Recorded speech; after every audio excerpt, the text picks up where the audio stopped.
Start recording. Check we're live. I think we're live. Make sure my phone is on silente. It's on to silencio. Alright. Looks good. Looks good. I think we're live.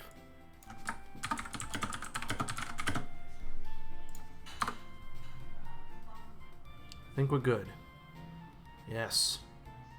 Alrighty. Hello everybody, my name is Matt, aka SH Matt. It's a Monday. Welcome back. Time for more of my Pokemon White Hardcore Nuzlocke in today's stream. Hope you're looking forward to it. In the last episode, move my mic a little closer. Hey, how you doing? In last week's episode, last Thursday, we went and finished our preparations for Iris after we lost Nando's, unfortunately, on last Wednesday. Big oof. And we decided to train up with our strategy of using Excadrill, Hash Brown to sweep with Sword Stance boosted Earthquakes. And we had Toasty the Crocodile as backup. And luckily they actually ended up working out okay. So the strategy worked, and now we've got ourselves ready to go into Route 10. But for now, we just decided what we're going to do going forward with our team. Because on Route 10, we do have a fight against our lovely rival, Sharon. So, I've got to figure out what's the best thing to do here. And think about encounters and that. What I might do first is I might actually go and try and get my encounter on Route 10 first.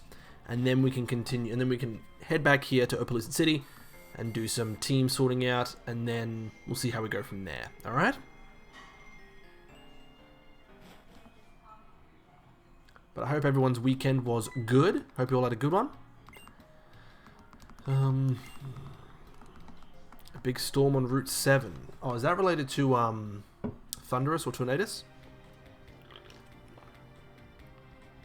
Matthew and Melted Bronzes. Hi, hello, welcome to the stream. Hope you guys are doing well. Welcome both of you. How are your weekends? Good to be back.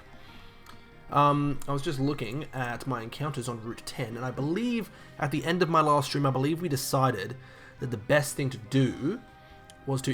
Am I a little dark? I feel like I'm a little dark. In my, You're great, that's good to hear, that's good to hear. I think we figured out on our last stream that what we were trying to get from Route 10, our encounter, was a Bouffalante. The only dupe here is a Herdier. Billy as well. Hello, welcome to the stream, Billy. How you doing? Hope you had a great weekend. I think Herdier's the only dupe we can get on Route 10. In the regular grass, we can get Rufflet, Bouffalante, Fungus, and Throw. And in the Shaken Grass, we get a guaranteed Sork encounter. It was good. I wiped 2 times to Chuck in hardcore mode, Radical Red. Ouch, that sucks, man. I'm sorry to hear that. Hopefully, you can pick yourself up with some sweet streaming action today. But yeah, I think what we decided was that I want to try and get a Bouffalante encounter here on Route 10. The only thing is, I cannot do any kind of repel tricking for it. I just have to run into the grass and hope that I get it. So I might end up getting a Rufflet, Fungus, or Throw in the regular grass here. I know that I can get an Amoonguss encounter if I just talk here, but I'm just going to go and get my encounter in the grass. So that's what I'm going to do. Also, I don't know if you guys heard, but I tweeted it out yesterday, I believe. Oh, well, we got our encounter. Let's just see first. Okay, we got ourselves a Rufflet. Didn't get the Bouffalante that we wanted, but never mind. We've got ourselves a little Rufflet here. No, don't worry, this is the run. I got a shiny on my Nuzlocke team. Oh, damn, really? You got like a random shiny? That's awesome. Let me see here. I just got my quick balls, right? But I tweeted this out on Sunday that this week specifically, I am only going to be able to stream Monday, Tuesday, Wednesday this week. I'm not going to be able to stream this Thursday, unfortunately. But to make up for that, each stream this week that I am going to be streaming, I will be streaming 3 hours a day instead of 2 per stream. So usually I stream 6 p.m. to 8 p.m. But for today's stream, I will be streaming, and the rest of the streams this week, I'll be streaming 6 p.m. to 9 p.m. So look forward to that. So we've got 3 hours each stream. My weekend was good. This week, on the other hand, is giving me a lot of anxiety. Oof. I wonder why. What's happening? I'm gonna name you Wings. No, actually, I'm gonna name you Spicy Wings. Rufflet.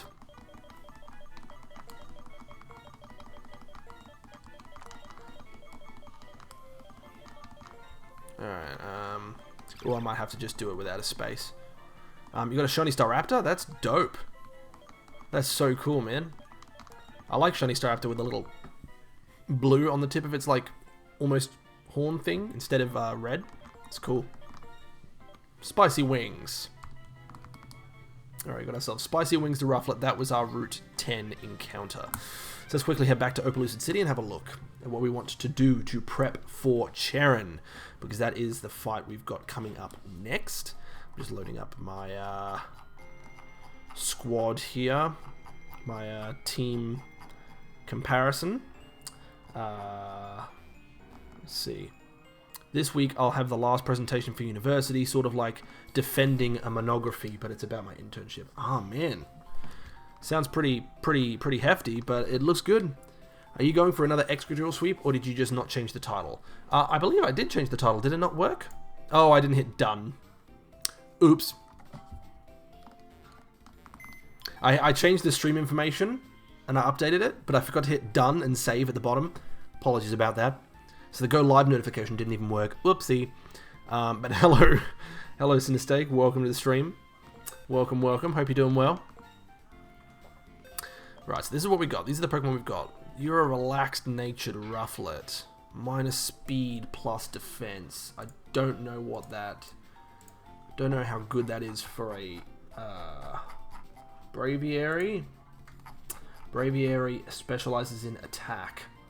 And its next highest stat is HP and then speed. So it slows it down, gives it a bit more physical bulk. It's okay. I've gotten so many slow Pokemon. Well, I just took my better part and carried all the parts like 500 meters to the car. Oh, damn. Excadrill Sweep is the new meta, haven't you heard? Well, I can get an egg encounter in Pokemon Tower, or I can roll my chance for a Mismagius. Ooh, interesting.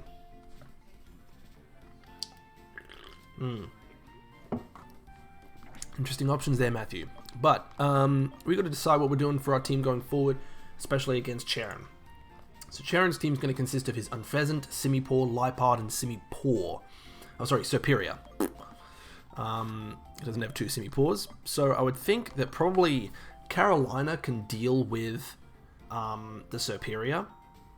And can probably deal with the Liepard as well, I want to say. Hey, look at that. Mint is now officially a autumn form, finally. Took long enough. No, you choose. Do I do an egg or roll my chances? Oh, okay. Well, what's the egg? Sawsbuck can wall Serperior. That's an excellent point. Because it can't take any damage from Serperior, right? It's because it's got Sap Sipper. So yeah, it's probably the best thing to do. Kill Paw and Liepard, surely. Yeah. The thing is, yeah, Mint could destroy this because I do have 1 Heart Scale and I could use it to reteach Mint Mega Horn. I could reteach Mega Horn to Mint, and that would be insane. Right? Because, you know, that would destroy his Liepard.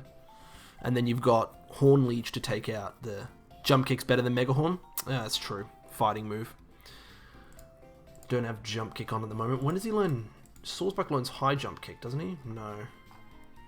Got rid of Jump Kick. It was a dumb move by me. I was just afraid of the recoil damage on Jump Kick. Could reteach that though. Is a possibility. I'm going to hatch an egg because I would rather a water type than another ghost. Fair enough. Fair enough. Yeah. So. Because my Swordsbike has Return, Horn Leech, Feint Attack, and Aromatherapy. So, you could reteach Jump Kick, potentially. Grinding against wild mons with high Jump Kick is so good. Yeah, you don't learn high Jump Kick, though. Yeah, Kappa move, right? I could use the Heart Scale to reteach Jump Kick, I suppose. You don't get many Heart Scales, though, in Black and White, do you? I don't think you do. Can you? I don't think you can get them in the shaking, swirling dust, right? Repeatable methods. Let me see. 10 Sweethearts. How about Wild Love Disc? Melted Bronzes redeemed to Hydrate. Thank you very much.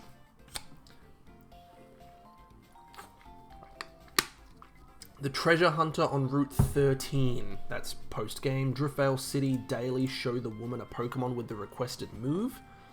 Mistralton City in exchange for 10 Sweethearts. You can give her those, but they're only feeling check. Where's the feeling check in Gen 5?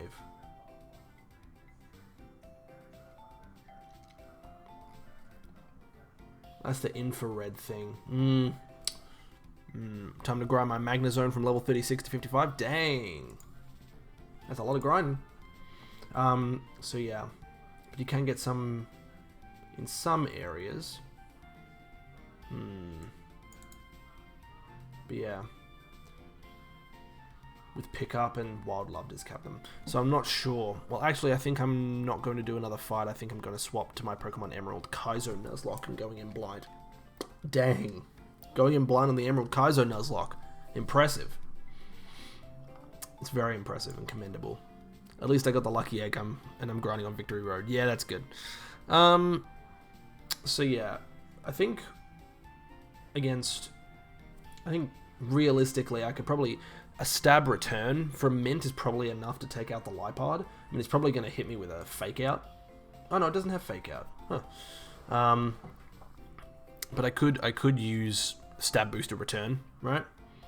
And then, yeah, just don't lead with Mint. Probably lead with, I don't know, maybe Hash Brown or...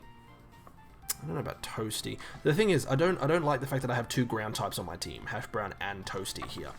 But the question is, which one do you get rid of, right? If I have to get rid of one of them, which one is it? Which one's going to be more useful for the Elite Four and N and Getsus?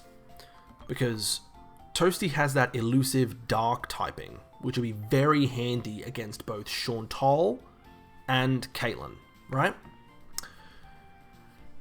But Hash Brown has that steel type to get the resistance off, but isn't super effective against really any of her Pokemon, but doesn't need to be with Swords Dance, right? One Swords Dance was enough to sweep Iris's entire team of Dragon types. So, you know, as long as Hash Brown doesn't go up against Marshall's team, but I mean, Toasty couldn't do that either. So... I think really my main issue is I need something to deal with fighting types. I don't really have a good counter for fighting types with this team. Hash Brown's weak, Toasty's weak, Rock Candy is weak, Mint is weak. Yogurt is completely immune, but I'm kind of thinking of switching Yogurt out now because Yogurt's stats aren't that great. Excadrill is not that good on Black and White, I think. It doesn't have that good of a learn set. Well, you're right in the fact that it only via level up learns Metal Claw. It's its only steel stab type move that it can learn. At all, actually. It's not even just level up. Metal Claw is the only stab steel type move that Excadrill gets. Earthquake is a fantastic move. And that's a move that Toasty does not get. Toasty doesn't get Earthquake. Toasty has to deal with Dig. Ironhead, yeah, true, but I believe Ironhead was after... higher than level cap, if I'm remembering correctly. Let me just check the old statistics here. But yeah, so we're looking at my team here. Excadrill doesn't learn Iron Head. I believe it does. I think it was just later. It learns Iron Head via Black 2, White 2 Move Tutor. So yeah, it's only the Move Tutor in Black 2, White 2. That's the only way it can get Iron Head. So yeah, of course we'll wait. Yogurt is also not very good. You'd probably still need a Water type. Yeah, I probably still do need a Water type.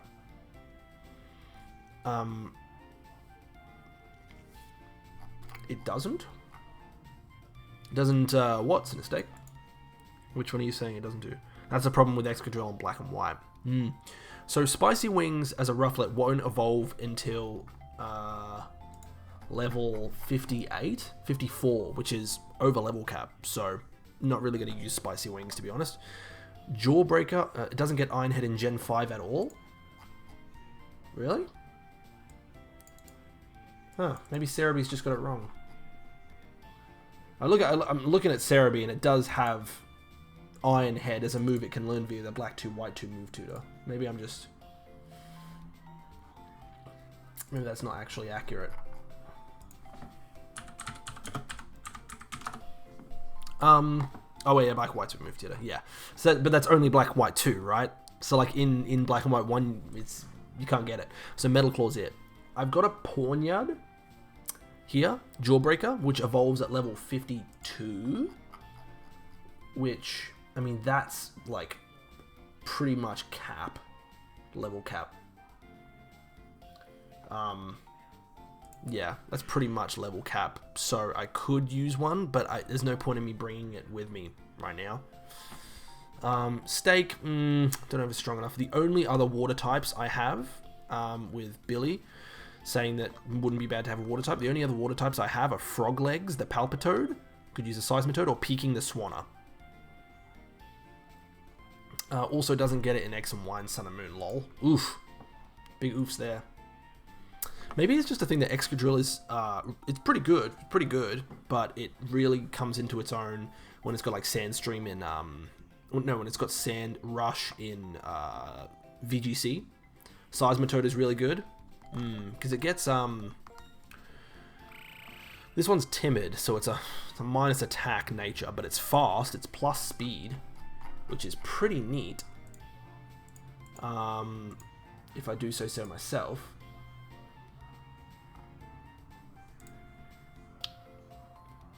Let me see here. Seismitoad, you can run special on it if I remember correctly. Yeah, well its attack and special attack stats, base stats are even. I think it's just that this one has it has a higher than usual, there's a pretty high attack IVs and I guess lower special attack IVs, but you're right, you can run both. Oof, you're wanting for water types. Frogleg is nice, but again, you're doubling on ground types. You're right, again, I double on ground types there. At least it does eliminate the water type weakness that most ground types have, but you become quad weak to grass type attacks, but I don't think many Pokemon from here on out have grass type moves. They're more likely to have electric moves, aren't they? Or rock? Let's see, what moves could I get on Seismitoad? Let's see. Well, you're currently a Palpitoad, you're only 3 levels away from evolving though. You've got Rain Dance, which is nice. Does this one have Swift Swim? It does, so it gets faster in the rain. And this is already a fast Pokemon. Like, it's got a plus speed nature, so it could get really fast. Why don't you build a special attack Seismitoad? Either way, if a grass type attack is coming, it's a free switch to Mint. That's true, yeah. So, like, yeah, Mint is a direct counter to a grass type that's super effective on Frog's Legs. So if I can predict a grass type move incoming, I can use Frog Legs as a pivot if I ever need to heal, Mint. If Mint is ever in need of healing, and I know a Pokemon has a grass type move, switch to Frog Legs to bait out the grass type move and pivot back to Mint to heal. So you get Acid at level 36 as a Seismitoad, Flail at level 39, Drain Punch at level 44 is pretty good. Echoed Voice at 49, you have to keep using it. Hydro Pump at 53, Hyper Voice at 59. Those moves are after cap. You can learn Earthquake via TM, but it's a post-game TM. Rain Dance is a good setup move for you specifically, Frog Legs. What's Muddy Water power? 95 power move, but it's a bit inaccurate. You're not playing blind like Ryan, right? No, I'm not. I'm not playing. This is not a blind hardcore Nuzlocke. I have like a whole Google Sheet spreadsheet I made myself of all of the main story fights. Power Potato is a good addition to the team, but you need to remove at least one change, probably Hash Brown. So keep you're saying keep Toasty instead of Hash Brown. I'm fine with that. My only the only thing I want to make sure is that, you know, it's a shame to get rid of a Pokemon that can use Earthquake, because I don't get the Earthquake TM until post game. Is the only thing. Well, let's see. I took Yogurt out, but then left Hash Brown in there temporarily. Because neither N nor Getsus have a single grass move. You make an excellent point. Let me just actually double check. Yeah, So Chantal's Cofagrigus has Grass Knot, and her Jellicent has Energy Ball. So those are two grass-type moves you could use to bait. But you have to be aware of the Chandelure, right, with Fire Blast. No grass-type moves on Grimsley. Caitlin's Reuniclus has Energy Ball. And Marshall's Sork and Conkeldurr both have Grass Knot. But then you're right, none of N's Pokemon and none of Getsus's Pokemon have grass moves.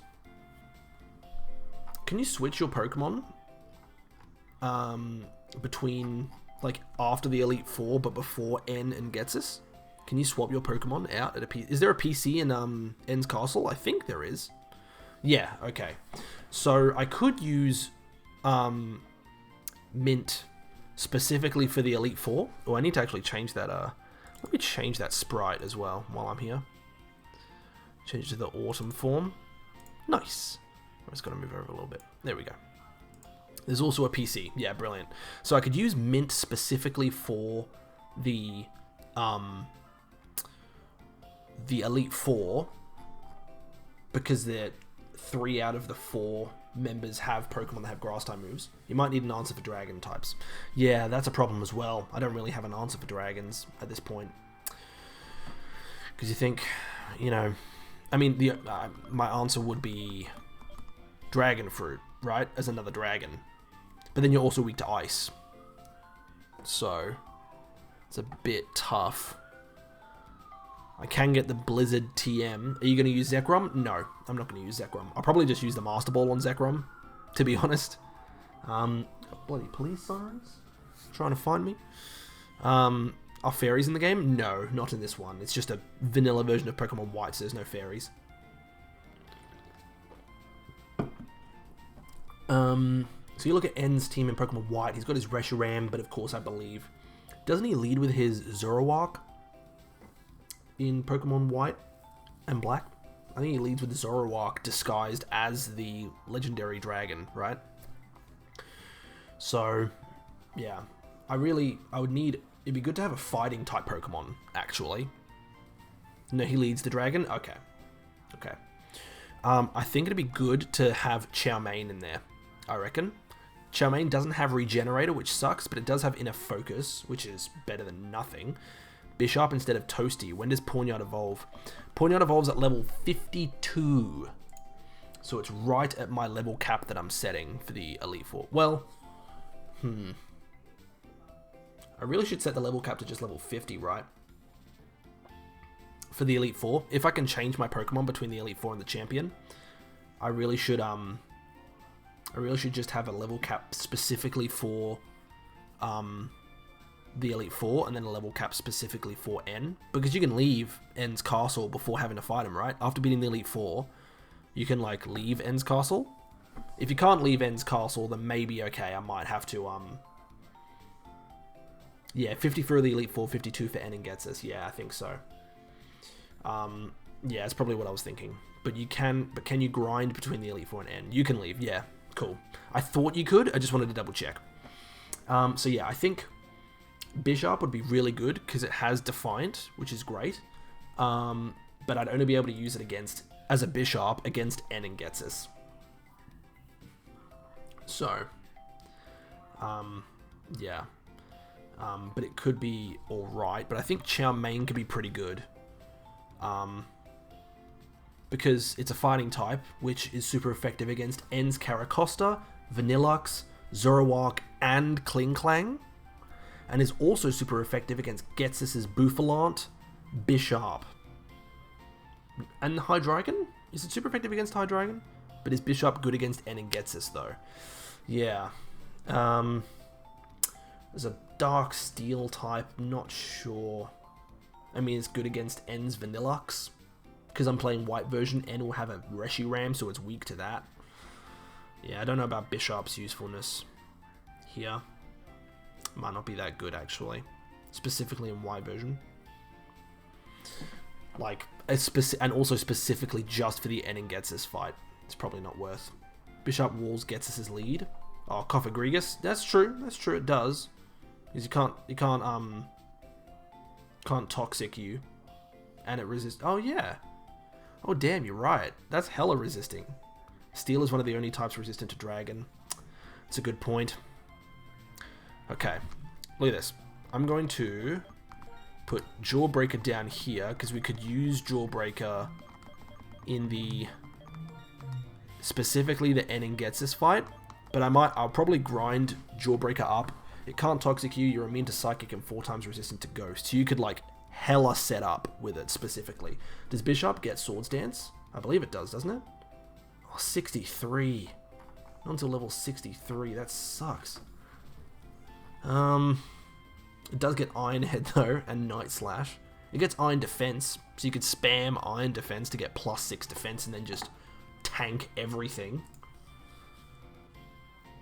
You have to be careful of the Bouffalant's Earthquake, though. N has a Reshiram, though, so you can't lead it for N. You're right, you can't lead it for N, which means that you can't lead it for the Cofagrigus, right? You'd have to switch to it. Which, I mean, you could do. Because the Cofagrigus, like, anything that the Cofagrigus uses, whether it's Protect, it's going to do nothing. Toxic gets, like you said, and Psychic get completely immune on a switch, and Shadow Ball's going to do 1/4 of the damage. So you could do that. You can switch on a Toxic or a Psychic and you don't care. Yeah. The best defense is a good defense. Steel types probably. Yeah. So yeah, probably, I think Jawbreaker would be good for the N, specifically N and Ghetsis. For the rest of the Elite Four, I think Chow Main's not a bad idea. Oh no, sorry. Chow Mein would be a good Pokemon also specifically for N and Ghetsis. Being a fighting type is really good. Like I said, the Caracosta, N's Caracosta, Vanillux, Zoroark, and Klinklang are all weak to fighting. Reshiram has no Dragon Stab. That's true. So I could use Dragon Fruit as well. Any other Pokemon have Dragon moves? I mean, the specific Dragon in my game, which will be Zekrom, has a Dragon move, but I'm going to be catching it. Jellicent is a great lead for N. Really? That's true. No. Also Haxorus, yeah. Yeah, because a Jellicent would be resistant to pretty much everything there. It has Extrasensory. Extrasensory is resistant. Fusion Flare's resistant, and Hyper Beam is immune. It doesn't really. Well, it could do good against the Archeops. The only thing is, I'm worried about Jellicent's stats. They're just not that great as I thought they would be. But Dragon Fruit I could use. Let me check. Do any of the Elite Four's Pokemon have Dragon moves? The only one is Grimsley's Crocodile has a Dragon Claw. That's the only Dragon type move that any of the other Pokemon in the Elite Four have. What about Ice moves? And Caitlin's Sigilif has Ice Beam. And that's it. Emolga hits hard with Thunderbolts and Volt Switches. Yeah, that's a good one too. Again, my Emolga is quite slow for an Emolga, but it's got, what did that boost? If it's got speed lowering, it's up special attack, which is nice. Yeah, are there any ice type move? I mean, N has a Vanillux, but that's really it. So N's Vanillux is the only thing you have to worry about with Dragon Fruit, and then it's just Caitlin's Sigilif's Ice Beam and Grimsley's Crocodile's Dragon Claw. That's pretty much it. So Dragon Fruit could be a good Pokemon to use in the Elite Four because it'll be resistant to a good amount of moves like grass, like specifically water, grass, and fire moves. It's also resistant to what? Electric moves? and it's, you know, you could set it up with the, you know, Dragon Dance and then destroy. So I could use Dragon Fruit specifically for... Okay, so this top row, I'm going to say use in the Elite Four. This bottom row is going to be specifically for N and Getsus. Yeah, Emolga hits hard with Thunderbolts and Volt Switches. Just trying to think. Would Emolga... Elite Four's probably going to be pretty easy. I got the Spiritomb. Yeah, fair enough. Look at that, we're half an hour into the stream, but we're streaming for 3 hours today. And tomorrow and Wednesday. Because no stream on Thursday, unfortunately. But you're getting 3 hour streams for the first 3 streams this week. Well, all 3 streams this week. Good stuff. So yeah, Emolga with the Volt Switch and Thunderbolts could be handy. The electric flying typing's really handy too. That just means, so Emolga is weak to... Emolga is weak to... what?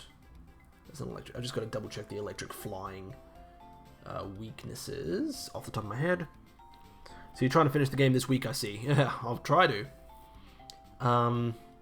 Weak to ice and rock, and that's it. So ice and rock is what Emolga needs to watch out for. So no ice or rock moves on Chantal's team. No ice or rock moves on Grimsley's team. Like I said, Caitlyn's Sigilif has an ice beam, but that's it from there. And then Marshall's team all have rock type moves. Marshall's team has Stone Edge. Yeah, his Throw, Sork, and Conkeldurr all have Stone Edge, and then his Mienshao has Rock Slide. So you couldn't use it there. And then against N, the Caracosta has Stone Edge, the Archeops has Stone Edge, the Vanillux. So Emolga works against probably Chantal, Grimsley, and Caitlyn, but then not so much Marshall, and definitely not N, and okay against Getsus. So Emolga is weak to rock and ice. Yeah, you're talking to Matt or me, Jinra. I think both of us are. I think both of us are trying to finish the game this week. So yeah, Emolga is a potential option for the Elite Four, but I think only the Elite Four. Not sure about N and Getsus's viability though. Excelgor, Emolga is who you want to switch out after the Elite Four. Yeah, and like Dragon Fruit would be good for the Elite Four, and then probably like potentially even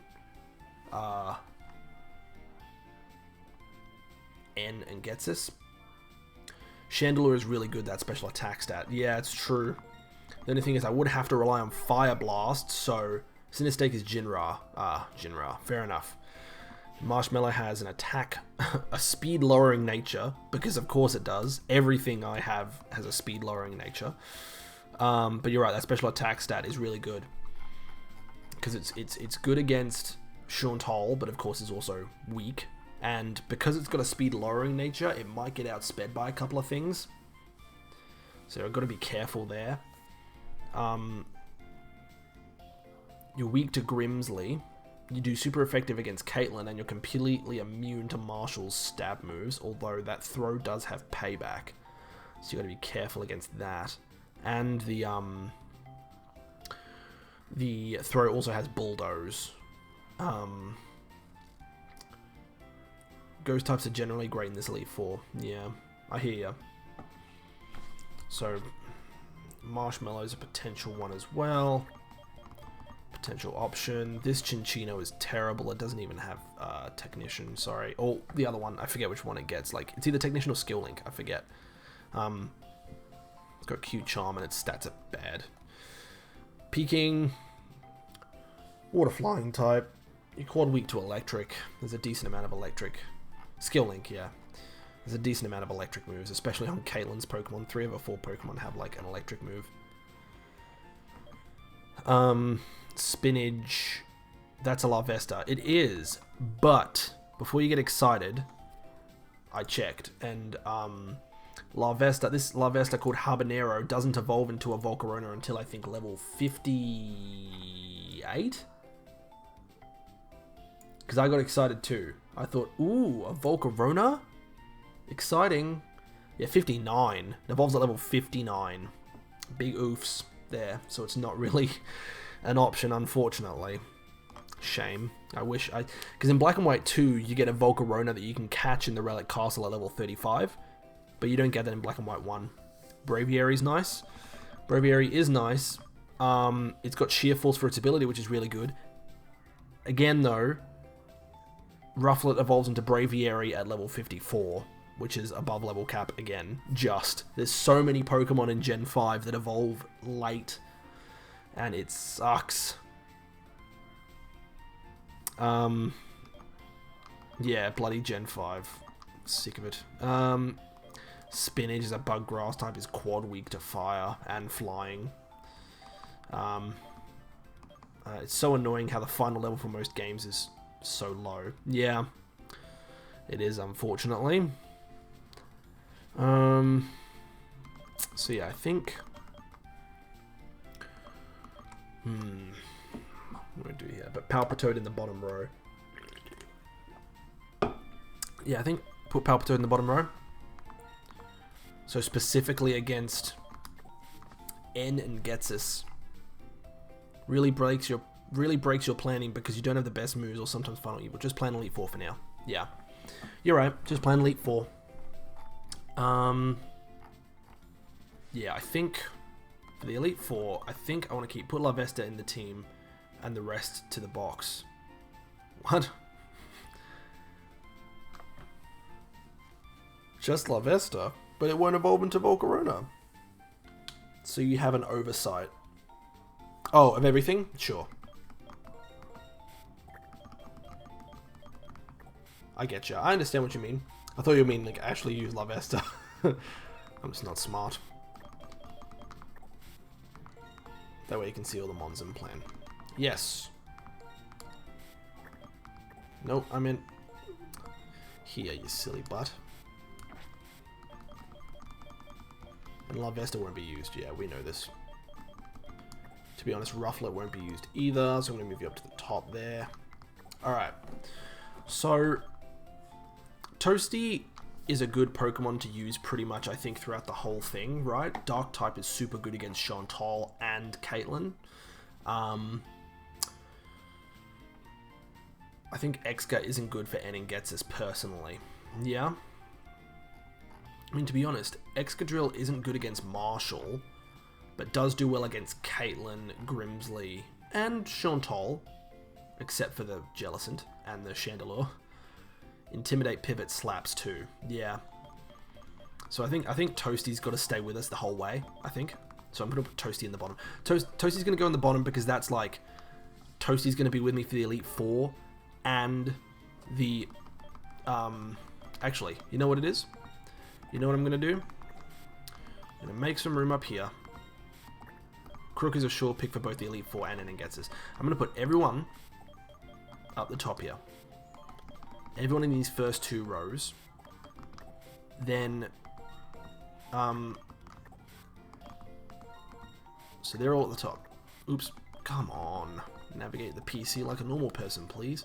Slaps Pokemon. This bad boy can intimidate so many mons. Yes. So, what I'm going to do is I'm going to move you all up. So the Pokemon in the third row, so currently Marshmallow, Sour Patch, and Dragon Fruit. I think I'll move Dragon Fruit out of there, but that third row, down, the middle row, is going to be for Pokemon that I think would be good for the Elite Four, but maybe not for N and Getsus. The second row is going to be for Pokemon that I think would be good for N and Getsus, but not 100% sure about the Elite Four. But then the bottom row is going to be for Pokemon that I believe would be good for both the Elite Four as well as the final two fights against N and Getsus. So that's Toasty and Dragon Fruit right now. Would be good for both. I think, yeah, Excadrill, Hash Brown, I think would be good for the Elite Four, but maybe not so for N and Getsus. Even though I think even then, Excadrill would be good only against 3 out of the 4 Elite Four members. So... I mean, the Swords Dance on Excadrill is so damn good. It's so good. It is amazing.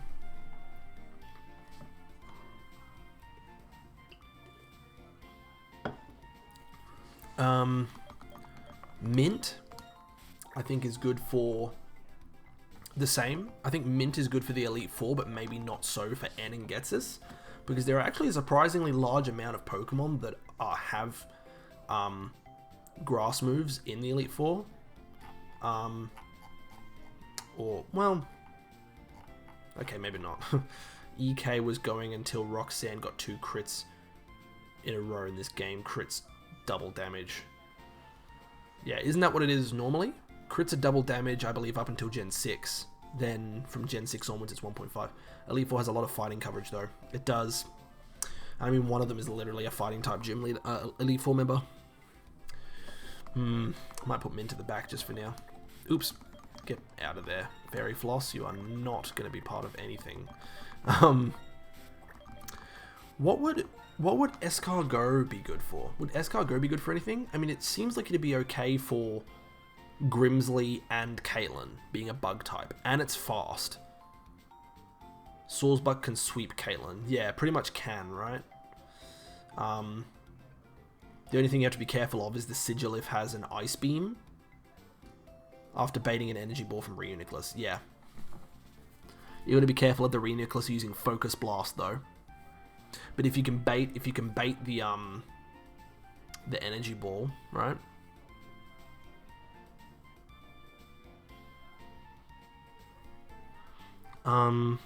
So yeah. But Escargot, the Excelgar, would be good against Grimsley and Caitlyn. Grimsley's Pokemon don't have any Rock-type moves. Against Chantal, not really. The Chandelure. Jellicent is really good. It's not immune to Psychic, though. No, it's not. It's, does it resist Psychic? It resists Psychic, right? Jellicent? Jellicent, I'm pretty sure, resists Psychic, if I'm not mistaken. It resists, yeah. I'll pull up Jellicent here as well, so I've got Jellicent's stats. Because I just thought Yogurt's stats would be way better than they are. It's not that great for this level. Psychic is neutral on Water and Ghost. You're right, Psychic is neutral, yeah. It's not resistant, it's, I'd say swap Chandelure for Jellicent after the Elite Four. So you'd use Chandelure in the Elite Four, and then, so Chandelure in the Elite Four, and then once we're prepping for N and Getsus, switch to Jellicent. I mean, Jellicent does do well against that Archeops, and it's good against, like, I thought Ghost resists Psychic in the latter gens only.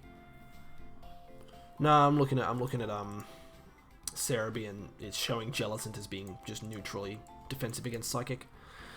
And then we do have 6 N and Getsus mons. So you're saying, yeah, put Jellicent in there, Chandelure in there. Oh yeah, no, sorry. Jellicent is not for both. Jellicent is specifically for N and Getsus. Ghost never resisted Psychic. No. Ghost was... Psychic was immune to Ghost in Gen 1, but that was a bug. It was supposed to be that Ghost was super effective against Psychic, which they fixed that in Gen 2. But yeah, Ghost is just neutrally defensive against. But you're right, we have 6... Based on that, we do have 6 Pokemon. Because we were saying for N and Getsus. So Toasty, Dragon Fruit, then Yogurt, Frog Legs, Chow-Mein, and Jawbreaker.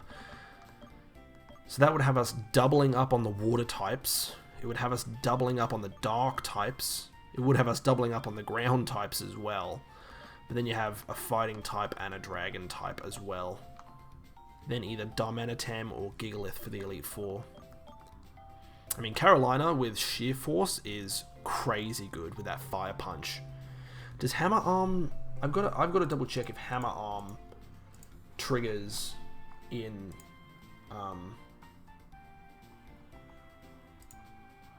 I've got to check if Hammer Arm triggers Sheer Force. it's a move that triggers it.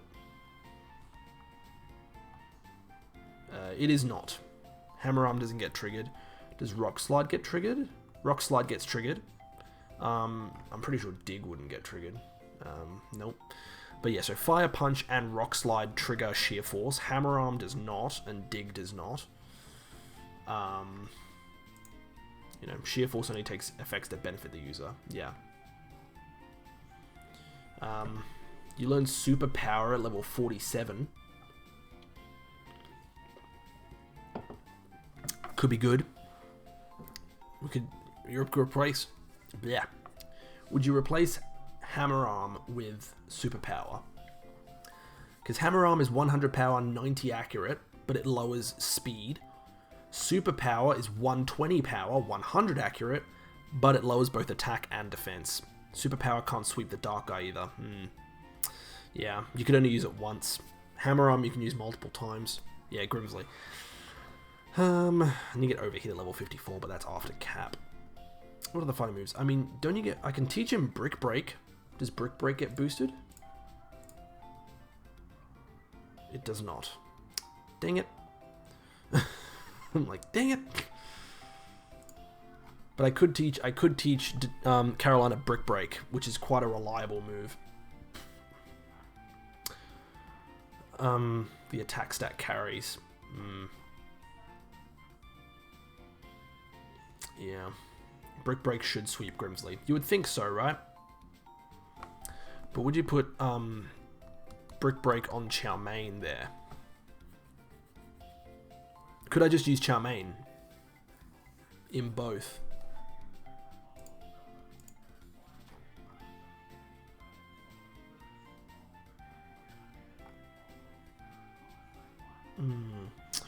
So, not really. Yeah, because he's just weak to Caitlyn. I mean, you do good against Grimsley, Chow Mein, but his no stab moves hit Chantal, and Caitlyn just destroys Mian Xiao. Yeah, but Mian Xiao would be good against N and gets us though. Where's the wide lens in this game? That's the item I was looking for. The bloody wide lens. I was trying to think, because I knew there was the scope lens increased crit, but I was like, I know there's another item in this game that specifically increases accuracy, and I couldn't remember the name of it. Wide lens boosts accuracy by 10%. In Black and White 1, you can get it in the Castelia City Pokemon Center from a man in Pokemon Black for having Pokemon from 5 different original trainers. Oh, I can't do that. That's dumb. And the only repeatable methods are from the Battle Subway for 48 battle points, or Held by Wild Yanma, which is post-game.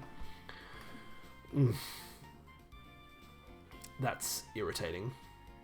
So that's the only way you can get the wide lens in Black and White 1. So you can't... Yep, I pretty much can't get it.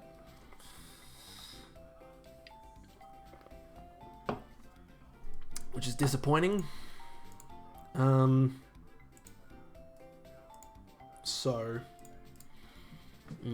So yeah, Chow Mein would be good against N. And gets us, being a fighting type. You can grind the Subway. Yeah, that's true. I'm not as familiar with the Battle Subway myself. I'm not 100% sure about it. Only 48 battle points for the wide lens. Actually, can I be honest with you guys? I've never used the Battle Subway in Black and White 1. Well, in Gen 5 at all. I know that might be killer for some of you. Where is it? Battle Subway. Bit expensive. Yeah.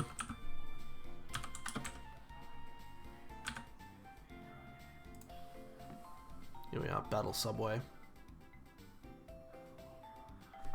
Because I wonder how long would you have to grind for it, right? How many battle points do you get for grinding in the Battle Subway?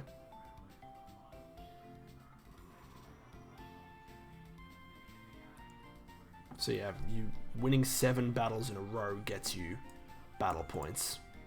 It doesn't say how many battle points you get. It'd take a while. Yeah, I don't know if I'm actually worth... You get 3 for 7 battles. So I'd have to do...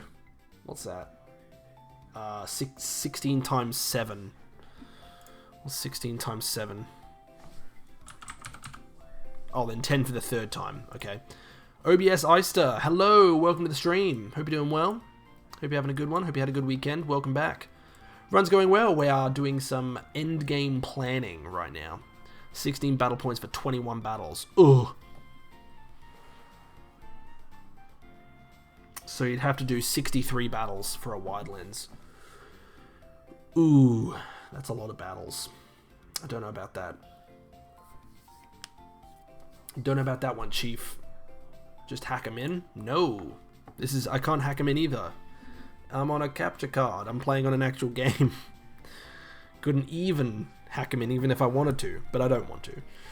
So, yeah. So the wide lens ain't happening. So, yeah, that sucks. That sucks.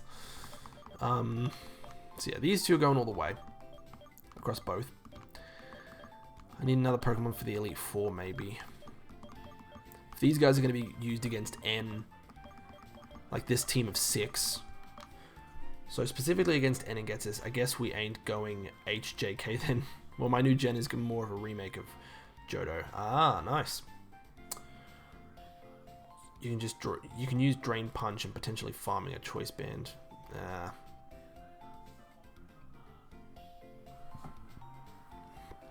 Yeah, we ain't going High Jump Kick then. Big sad. You can just use Drain Punch and potentially farming a Choice Band. Choice Band? I don't think I can get a... You can't get... Yeah, but you have to get that in the battle subway, right? So I'd say Darmanitan for the Elite Four here. Yeah, I was thinking that. I think Carolina could be good in the Elite Four. But then if I have Carolina in the Elite Four, do I also need Marshmallow? Because you're doubling up on fire types in there.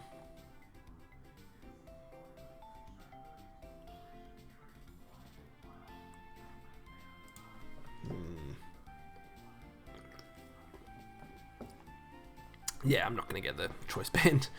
They have different purposes. Yeah, that's true.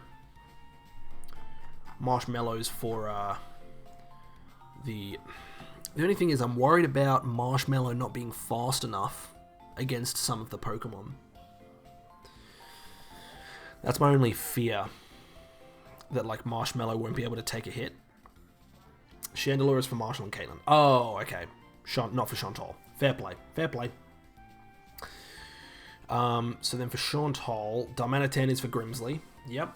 Because I can put Brick Break on. Carolina here. Then you'd say Sour Patch is for all the Johto starters. Get Megas. Meganium is Grass Fairy and Typhlosion is Dark Fire while Feraligatr is Fighting Water. Dang. Interesting typings. You say that does Sour Patch... what would you say Sour Patch is used for? You could say Marshall, but all of his Pokemon have rock moves. You've got Crook and Extra for... oh, that's true, yeah. Toasties for Chantal. And yeah, Dragon Fruit as well. For walling like the Jellicent Surf and Brine and Chandelure's Fire Blast. And Haxorus for the Jellicent. Yeah. Crook and Extra Exca for Chantal. And then Dragon Fruit for Chantal's Jellicent. So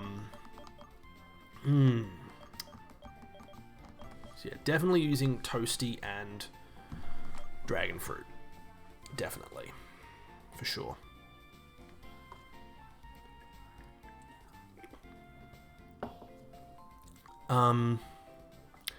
Then got...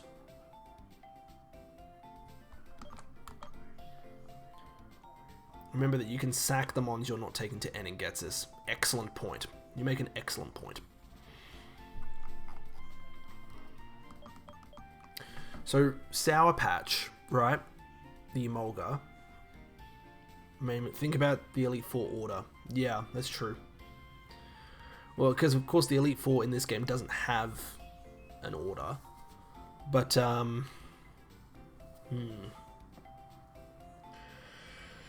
because you might want to sack a Pokemon in one battle that you don't need for the others. That's true. That's true.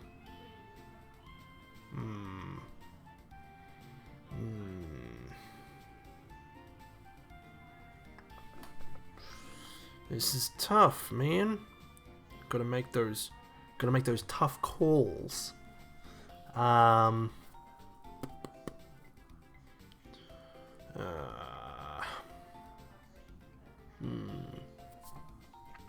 Sour Patch, Hash Brown, Carolina.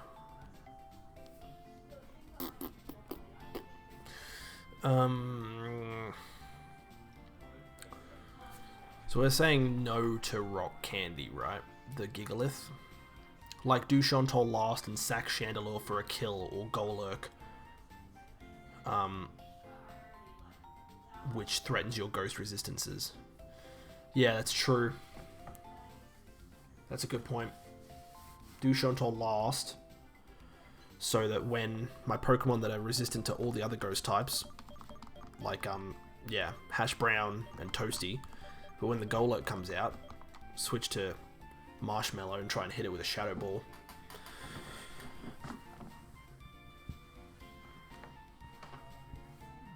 To take it out, might have to sack. Just to at least get a decent amount of damage off, so if I need to bring another Pokemon in, that can outspeed and one-shot, or take out the rest of its HP. Okay, so we're saying that my Elite Four team is going to be this. So my Elite Four team is going to be this: Crocodile, Haxorus, Darmanitan, Chandelure, Emolga, and Excadrill. The only thing is, I'm just trying to make sure I'm 100%.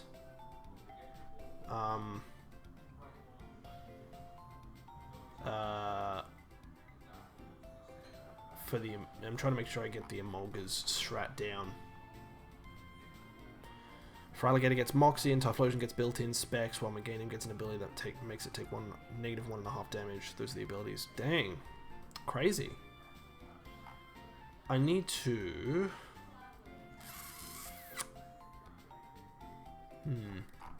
Yeah, I just want to make sure. The only one I'm a bit unsure about is Emolga. You wrote down the Emolga set somewhere last time. Yeah, I did. I did write it down somewhere. It was Thunderbolt, Volt Switch, Acrobatics, probably, right? Thunderbolt, Volt Switch, Acrobatics, and it hits hard on Jellicent, yeah. Thunderbolt, Volt Switch, Acrobatics, and which threatens basically everything, yeah.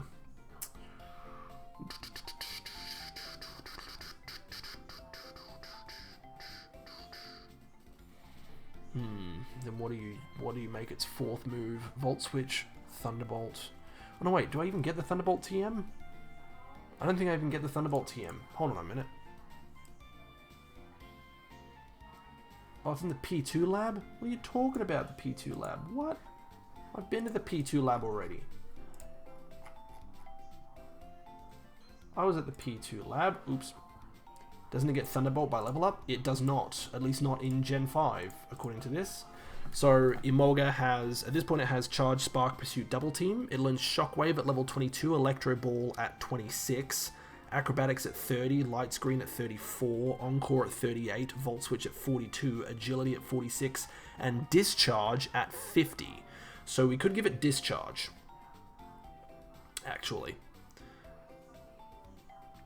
So it's a matter of whether you want extra power or a higher chance of paralysis. Probably want the extra power, right? P2 Labs around where you got the Larbest egg. Yeah. I don't know why. How did I not notice? It may seem like starters are OP, but mini mons are locked to specific trainers that are very hard to defeat. That's true. You can just go there. Yeah, I can. Yeah, so why did I not just pick it up? It's just on the floor. Why did I not go there and get it? It's odd. Could just go there and get it right now. Alright, well I'll do that after this. Alright, so yeah. Emolga will get the Thunderbolt. So, yeah. Thunderbolt, Volt Switch, Acrobatics, and then it learns Light Screen by level up. Would Light Screen be useful? Agility? Yeah. Encore, actually. Encore's a great move, right? Encore's a good move if you can trick the AI into using a move that's like... Because the AI doesn't switch, right? In vanilla games. So if I could bait... oh, but they don't really... They all have damaging move. But Encore seems like a good move, right? Like, if I could... You know, if I could use Encore on... I could potentially use Encore on, say, like, the Koffagriga's trying to use Shadow Ball, and then switch to a Pokemon that resists the Ghost move, like Hash Brown, and it has to keep using Shadow Ball because it's stuck in Encore. So Encore's probably a good move. I mean, that's just for Chantal as well. It could be useful in like any Pokemon that has a setup move. I mean, to be fair, not many of them have setup moves in this game, in this Elite Four. I mean, Caitlin's Musharna has Reflect, or Caitlin's Gothitelle has Calm Mind. Does Chantal's Koffagrigas have Toxic? It does not. It has Psychic, Will-O-Wisp, Shadow Ball, and Grass Knot. So I could use Will-O-Wisp. You can Encore Toxic and go +6 on Excadrill. Yeah, no, it has Will-O-Wisp as its status move, which you really wouldn't want to put on Exca because it hurts the attack stat.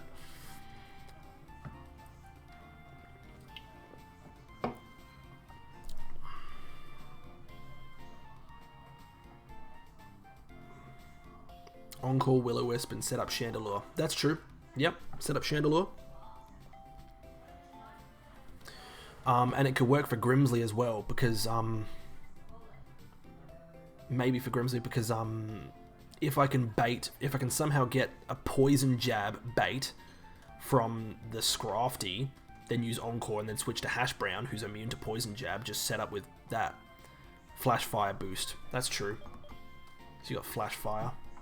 Yes, excellent point. Flash Fire. With Encore, you can set up everything for free. Yeah, that's why Sour Patch is in here. You could even suggest that that's a good thing to have with N, maybe. Do you reckon? Do you reckon N's Reshiram has the potential to set up Reflect? Because if so, then you could use Encore on that Reflect, and you wouldn't say so? Yeah, it's probably going to go for like Fusion Flare, probably. It'd be nice. it would be nice. It was wishful thinking, I'll be honest. I'll admit. But that if it did go for Reflect, that would be insane, because then you could just, set up there. Although, Ghetsis' Koffagrigas has Toxic. Fusion Flare Encore works with Flash Fire. That's true. If you take Chandelure to the Ghetsis fight, or the N fight.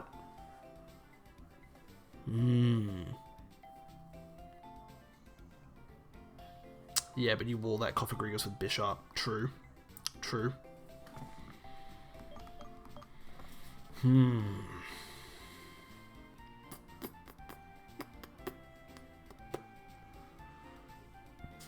Well, don't get angry, but I might have made the Mon OP Johto and Umbreon is Techno and Fire type. Woof. Honestly, Chandelure, Emolga over Haxorus and Jellicent. In the fight against N and Ghetsis, you mean? So you're saying make Dragon Fruit specifically for the Elite Four, and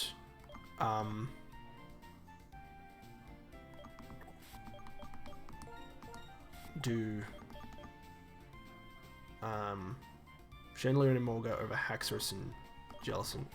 Yeah, so do like that, you think? Chandelure for everything. Yeah, okay.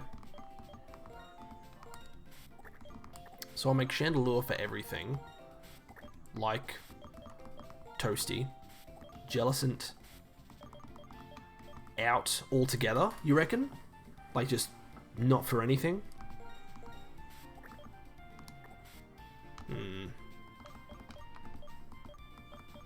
Yeah, okay. Sorry, Yogurt. Sorry, Yogurt. I'm gonna take your Quick Claw off you, though. Give me that. Ooh, well, I don't know if I'm gonna keep your around just for a little longer. So that would mean Techno type is weak to fire and water and grass, but this Umbreon has Storm Drain, so it has no weaknesses since Techno resists rock and ground. It's an interesting type. Holy crepe, there are 695 useless emails and 35 probably useless, but maybe not, that I got on a Friday and over the weekend. Wow. That's a lot of emails.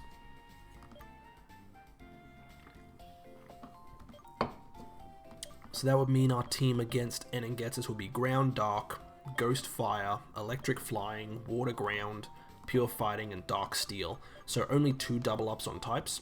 Emolga for everything as well because of Encore. Woof. Sour Patch. Who would have thought, huh? I saw his stats and his nature originally and thought, man, no good. And I didn't realize that you had Encore. And on Getsus, you switch into Bishop.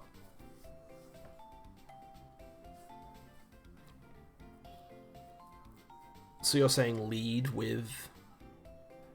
You switch into Bishop, but lead with what? Emolga is the lead for Enengetzes. And on Getsus, you switch into Bishop. Oh, I see. So I didn't read the first bit. Might be. Yeah, Emolga is the lead for Enengetzes. Lead Emolga, Encore Fire move on Reshiram. Yep. Then you switch to Chandelure with the Flash Fire. Then, yeah, crack them up. Because if we look, where's my bloody Chandelure stat sheet? Because Flash Fire, you just absorb the move, right? And, yeah. It uses Fire-type moves, deal 1.5 times damage. On Getsus, just go Bishop right away and start setting up. And the thing is, Bishop doesn't get Swords Dance before the level cap, or Iron Head. It would have its Stab Steel move would just be Metal Claw? Really? Iron Head on level 57. It gets Night Slash at 49, which is good. But it doesn't get Iron Head to level 57, which is above cap. That's a bit of a concern. It gets Shadow Claw by HM, or sorry, TM. I guess you don't set up. Yeah. Kind of think about Bishop now.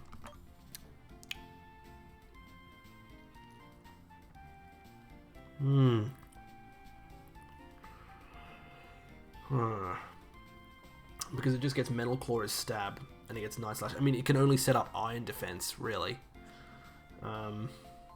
Or just, like, hit the user with a bunch of... Hit the target with a bunch of metal sounds. Yeah.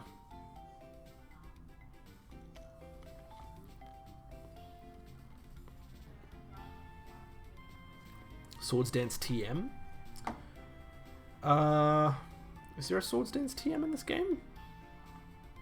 I didn't know if there was a Swords Dance TM in this game. Is this Swords Dance a TM?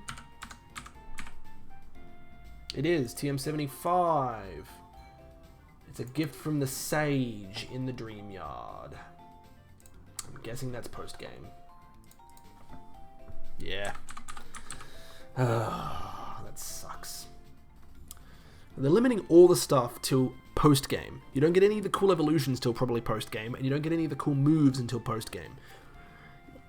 I'm just playing the regular game.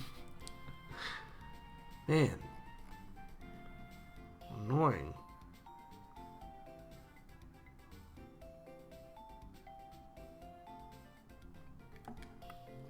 So no Swords Dance setting up, unfortunately, there. So, what is Bishop's moveset then? I don't think you can use it.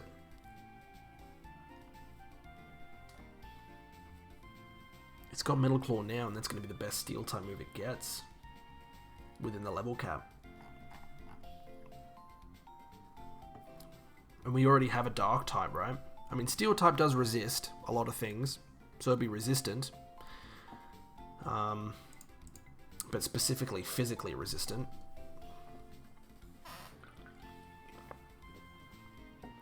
It's got great attack and coverage. That's true. It does. I mean, looking at its coverage that it has, so it's got, you know, it's got Brick Break, it's got Aerial Ace, Low Sweep, Shadow Claw, like I said, Rock Slide. Rock Slide? No, not Rock Slide, Stone Edge. Retaliate, maybe. Not a bad if I want to sack something in the Getsus fight and get a boosted Retaliate off. Could be good. Could be handy. If I know that I'm going to be sacking a Pokemon. Poison Jab, X-Scissor, Aerial Ace. Oh yeah, of course, X-Scissor. Night Slash, obviously, yeah. Night Slash, Poison Jab, X-Scissor, Aerial Ace. That's not a bad move set. That's pretty good. Or maybe even Sucker Punch, yeah. Okay. You convinced me. I'll keep Jawbreaker in there for the fights against Getsus. Hash Brown. Substitute. Does it get Substitute? I don't see it. It gets it as a TM, but let me guess. It's another post-game TM. TM90 Substitute. Twist Mountain in winter only. So that's if I kept playing this game until August. Like real-time August. It would be winter.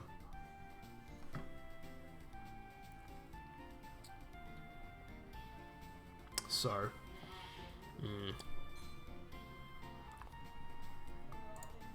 Anyway, I've got Bishop in there. So, I mean, you can change the system clock. I could, yeah. Let's be honest.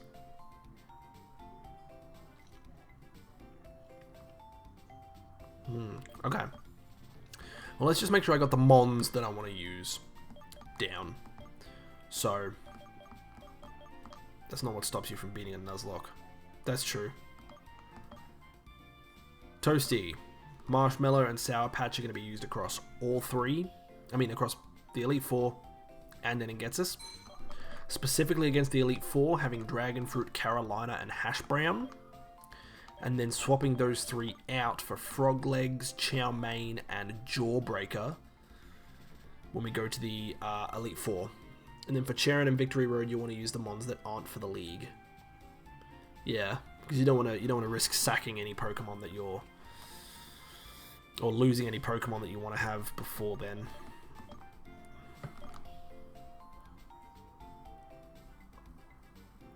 So yeah, like Leavanny, Swanna, Gigalith, Swordsbuck, Jellicent, Excelgor. Yeah. I think you're right. So let's try and bring him in. Spinach. We've got Peking. That way all Mons get a bit of spotlight too. Yeah. Good team management. Rock Candy.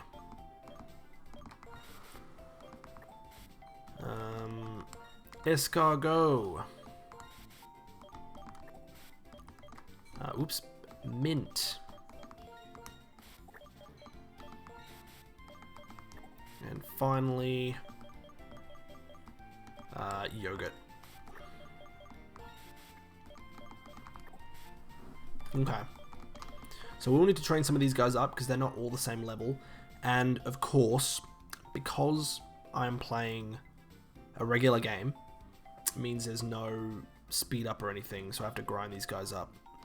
I mean, I only have to grind up two of them, Escargot and Spinach.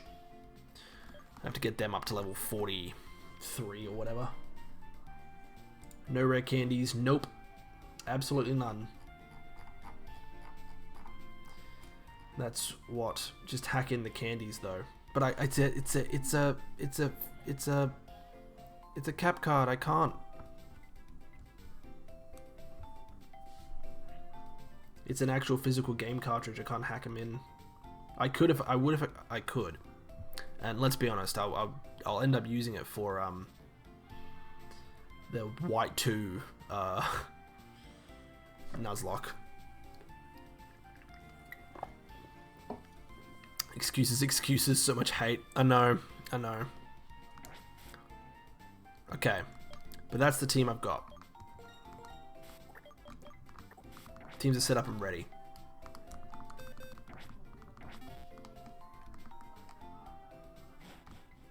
You got my plan? Can you show me the death boss again? The death bows. The... what? I want to cry at the missed opportunities. Oh. The death box again. Sorry. Yeah. Oh, you are going to cry so hard. I had some excellent Pokemon in there that you are going to be super cringed out that I lost. You ready for this? Are you ready? Are you ready? You're going to be very sad. So, we had our starter, Pi the Duot.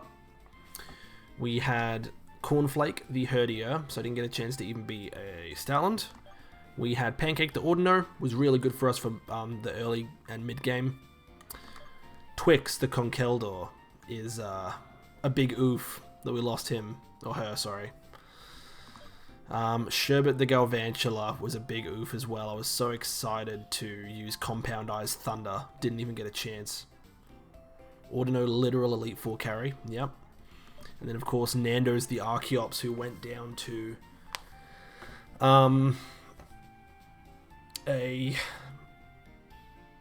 me forgetting about Defeatist in just a gym trainer fight in Iris's gym. So those are the 6 that I lost there so far. 6 deaths in this run.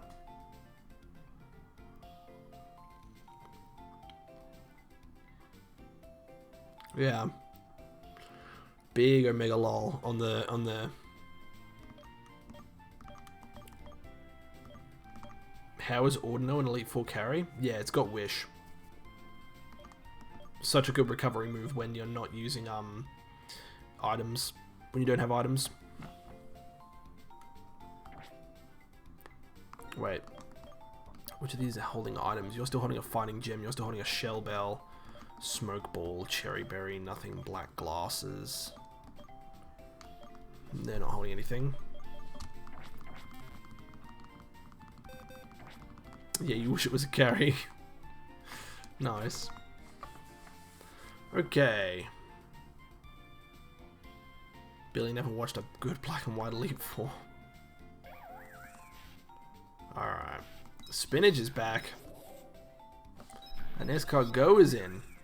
Alright, so let's switch some of these Pokemon around, huh? So we've still got Rock Candy, we've still got Mint, we've still got Yogurt. Now we've got Peking in, and we've got Spinach in. So let me switch some of these sprites around. Spinach is back in.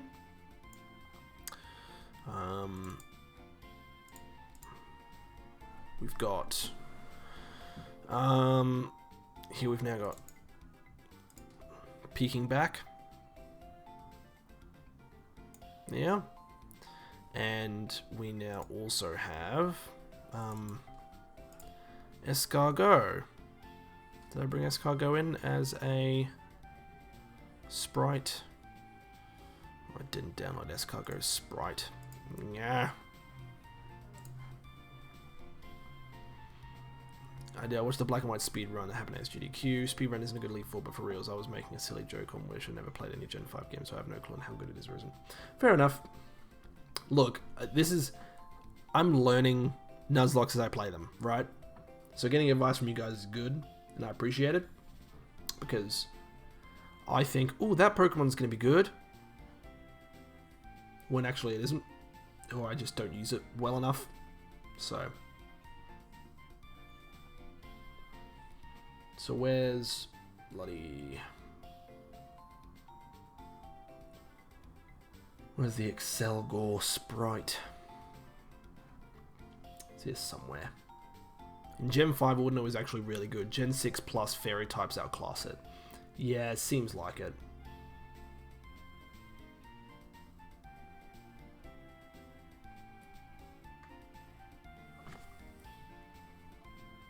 Where is Excelgor in this? There it is. Oops, not Fracture. Or Aromatisse. Oh, I had an Ordino in Pokemon Y was pretty useless. Like Clefable or Wigglytuff or Aromatisse, yeah.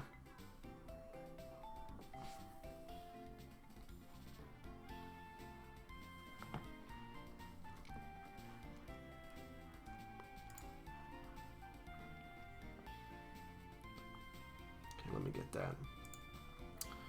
Let me get that Excelgor sprite. Please, give me the sprite. Thank you. Okay. But I also over-leveled the hell out of my Pokemon I was using items because of my first ever Nuzlocke, so I feel justified in not seeing the use there. Well, if you have items, wish is useless. Yes, that's true. Can be, for sure. Okay. Put you back in here. What? Ooh.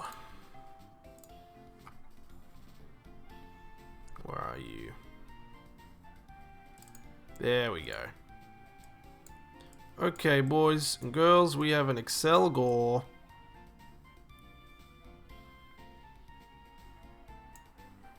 Okay.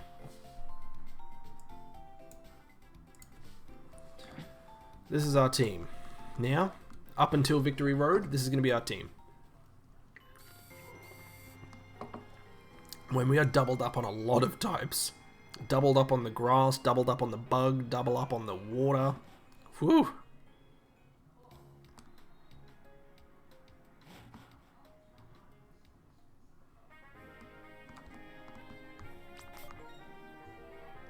But now we're not really on a hard level cap, right?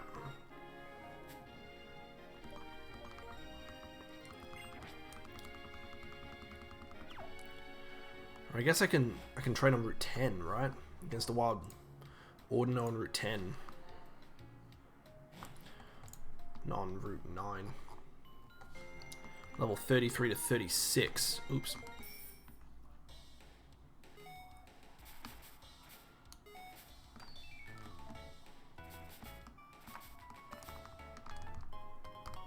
An Ultra Ball? Oh my god.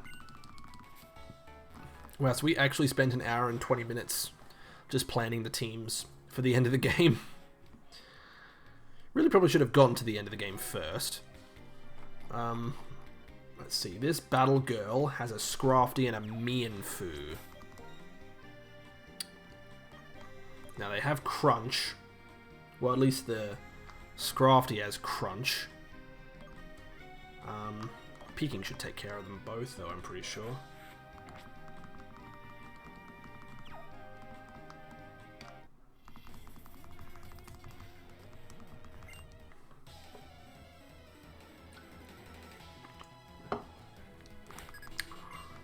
Nah, this was good planning. We good now.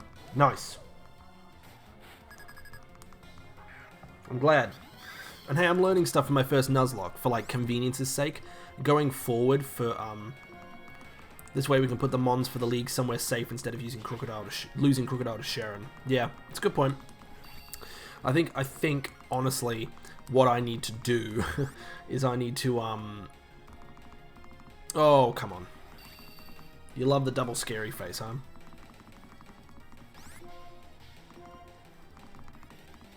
The triple scary face. Now I'm at -6 speed.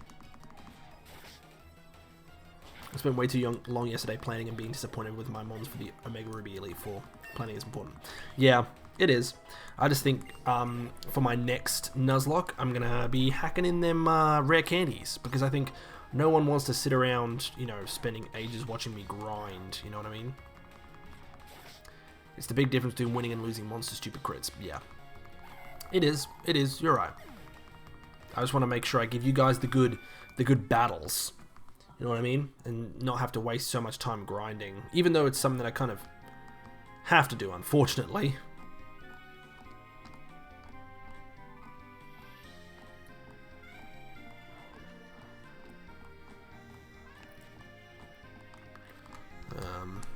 Oops. There we go. Oh, of course, the first patch of grass is what we got. Got. Dang, Herdia. Okay. Picking, please run. But yeah, I wish I could, you know, stop the, like, minimize the amount of just grinding you guys have to watch me stream through.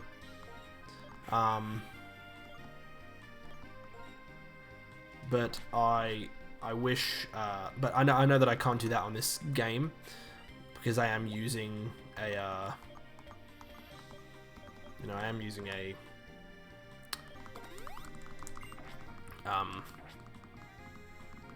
actual cartridge. So, but going forward, I mean, I own all of the Pokemon games, so there's no problem with me actually like playing them on emulators because I do own them, so it's not like piracy or anything like that. So yeah.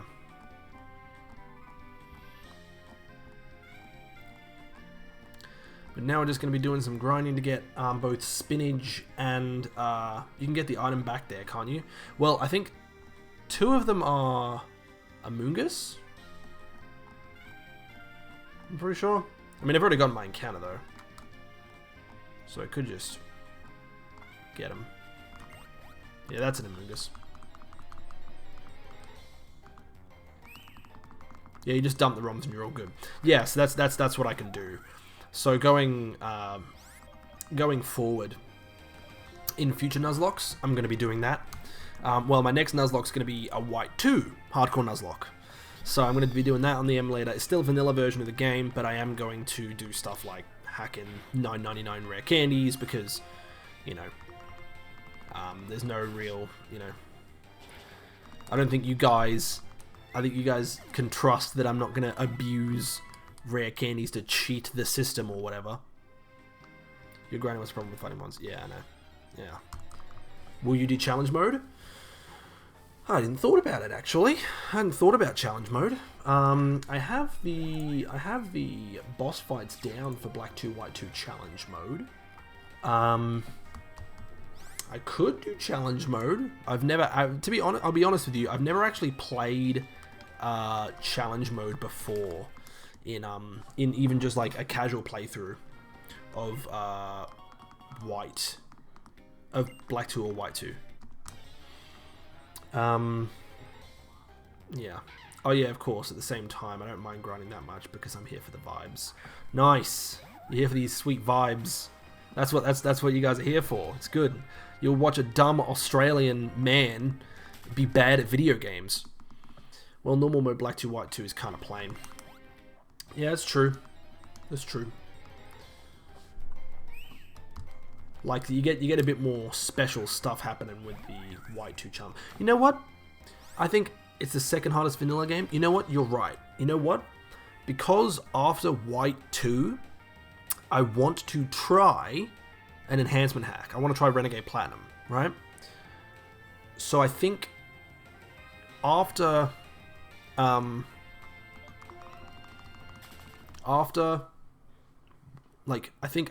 having a vanilla game like this, I reckon playing challenge mode of a vanilla game is a good stepping stone to them playing an enhancement hack, right? I think that's pretty fair.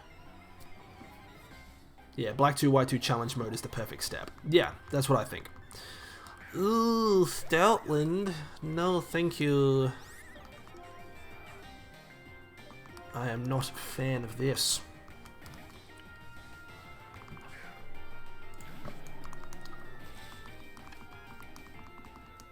But yeah, so that's my thoughts on it, and I think it'd be good to oh, I've got to turn my battle animations off. Ooh, nice hit.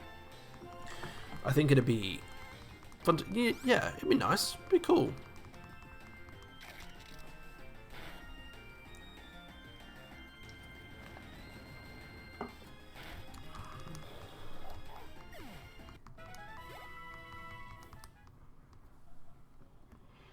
Do I actually get more? Do I get more experience switch training with the lucky egg or the experience share?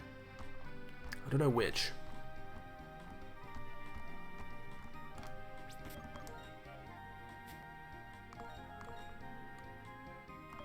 You know what I might do as well? For my next stream, for tomorrow's stream, what I'm going to do is I'm going to try and see if I can set up some background music, because you guys are probably going to get sick of hearing this Route 10 music. If I'm grinding on it for too long, or when I'm grinding in the future.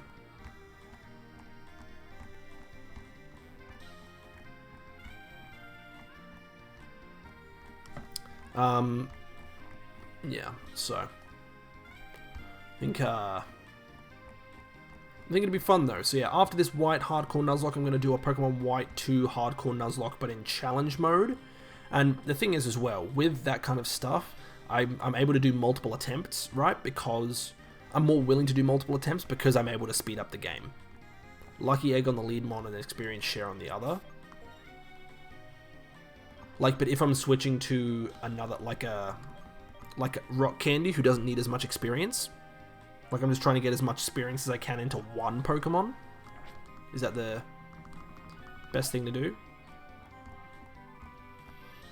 Because I essentially just want to get Spinach and, oh, okay. Just trying to get Spinach and, Escargot up to the up to level 43 along with the others. Sharon's strongest Pokemon is level 45, his superior. Because with only XP share, it's 50-50, but not more than without share. Okay, I get you. I get you. Lucky Egg gets 75-50, so you get more experience overall. Yeah, you get more than usual. That's good. Alrighty. But yeah, I want to try. I'm always trying to think about ways to improve the content on this stream, and that's why I'm kind of like, was kind of like probably about the midway point of this game. I was thinking probably wasn't the best idea for me to use physical game. Probably would have been better if I just used an emulator.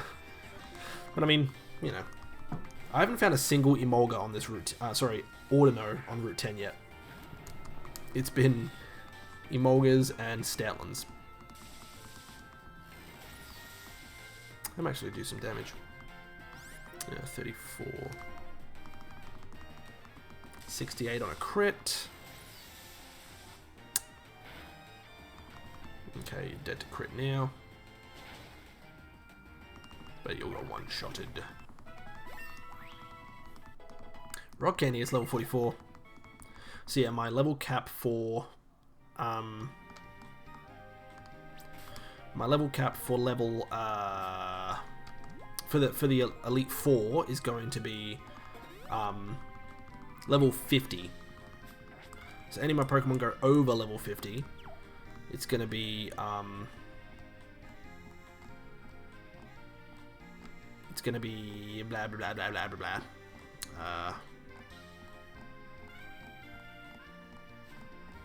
They're going to have to be permanently boxed. And I can only use them again after the Elite Four before any gets us. Hey, it's an Ordino! Thank you. Now, Ordino's at this level, right? Let me just double check. It's level 33. So this Ordino's moveset is going to be Takedown, Entrainment, Secret Power, and Attract. So I might actually just use Spinach here on his own to see how he fares. Ate the berry, thank you. 25, so it's going to do 50 on a crit. Secret Power is not its strongest move though, Takedown is its strongest move. So if that did 25 power on a 70 power, that did 25 damage on a 70 power move, it's probably going to do somewhere closer to like 30 power, 35 with a Takedown. So I'm assuming you're probably still going to be good. Okay, it's using Secret Power again. You're probably dead to Takedown crit now. Unfortunately. Need a bit more experience, I think. Spinach. But the thing is, if you face... the neat thing would be facing an Ordino that's level 35 or higher. This is going to put me to sleep, watch. Oh, it didn't. Wow. But I still missed with Rock Slide. Ugh. And it attracts. Cool. Good. Awesome stuff. At level, any of these Ordinos that I fight that are level 35 or higher won't A, they won't have Attract, and B, they'll actually, instead of Attract, have Heal Pulse, which is great for grinding because it heals you up anyway for free if it uses it. Okay, but now actually for real, I'm going to turn the battle animations off. I keep talking about it, but I keep forgetting to do it. Oh. Alright, we're about halfway through the stream. Don't forget, we're doing a 3-hour stream, each stream this week, Monday to Wednesday. What about Thursday? If you missed it, I'm not going to be streaming on Thursday this week. Unfortunately, I am busy with other things, so I cannot stream this Thursday. But to make up for it, I'm streaming for an extra hour, Monday, Tuesday, and Wednesday. So, yeah, that means I'll be streaming till 9 PM tonight, and I'll be streaming 6 till 9, both tomorrow and Wednesday. So look forward to that.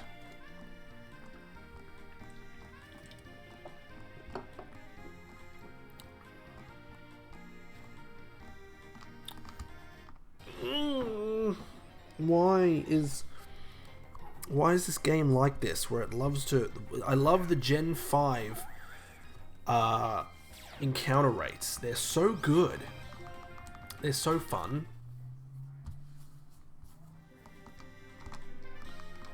I just... don't do assembly programming, kids. I just realized the bug in my code. Oh no. Not good. Be level 35. Yes! So this thing will have takedown as its only damaging move. So I don't think Spinach should take this on just yet, because this one's going to hit hard. Takedown crit might just KO Spinach here. So I'll switch to Rock Candy. Use Heal Pulse, do it. Wow.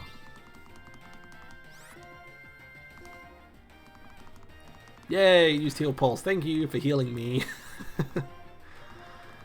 Took me 3 days to run and realized that I'm ignoring half the bits I need to use because assembly is confusing AF. Ouch. That sucks. Spinach level 35.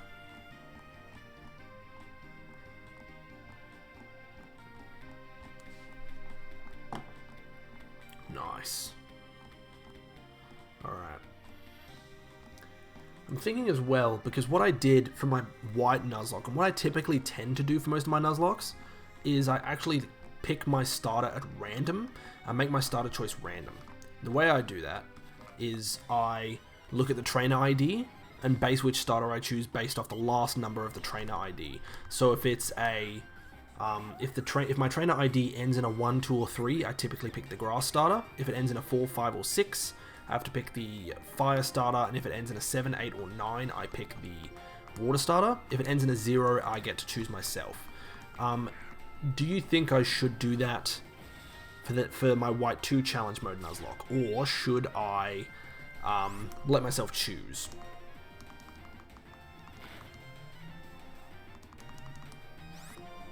I'm really interested to see what you guys think. Because I think some people would think it's pretty cool. Some people would be like, oh, well, you're kind of limiting yourself by, like, making that random. That's a free choice you get. And I don't do that for any other choices in the game. I don't do that for any other choices in the game that would require, like, you get to pick whichever Pokemon you like. They're all really close in viability, so random is fun there, or I'd say you pick the starter. Ooh, we got some differing opinions. Should I start a poll? Should I start a poll? Maybe I'll do just that. I can do a poll on here. I have to...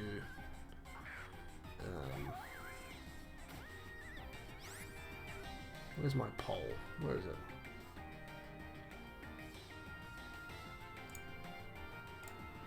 Yeah. I think you limit your planning choices in a not so fun way, in my honest opinion. But I'm not strongly opposed. Yeah, it's just the way I've done Nuzlocks before. Like in all games though. Like I've done it in like Platinum as well, when I did my Platinum Nuzlocke.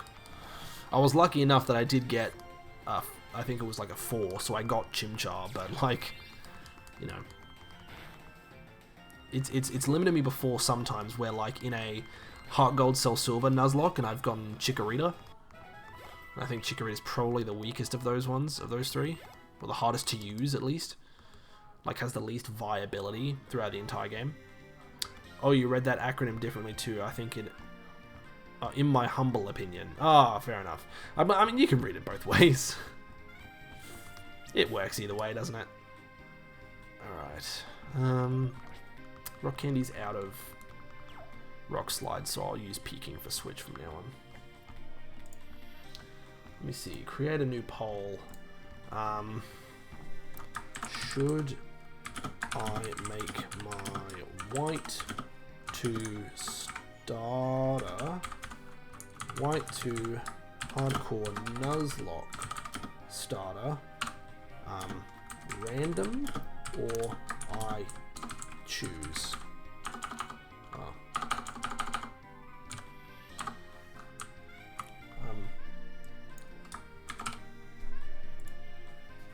Or I pick.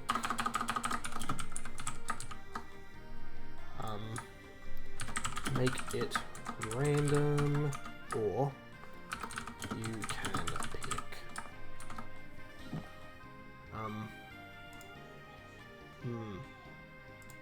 Let me see, I'll run that for 10 minutes.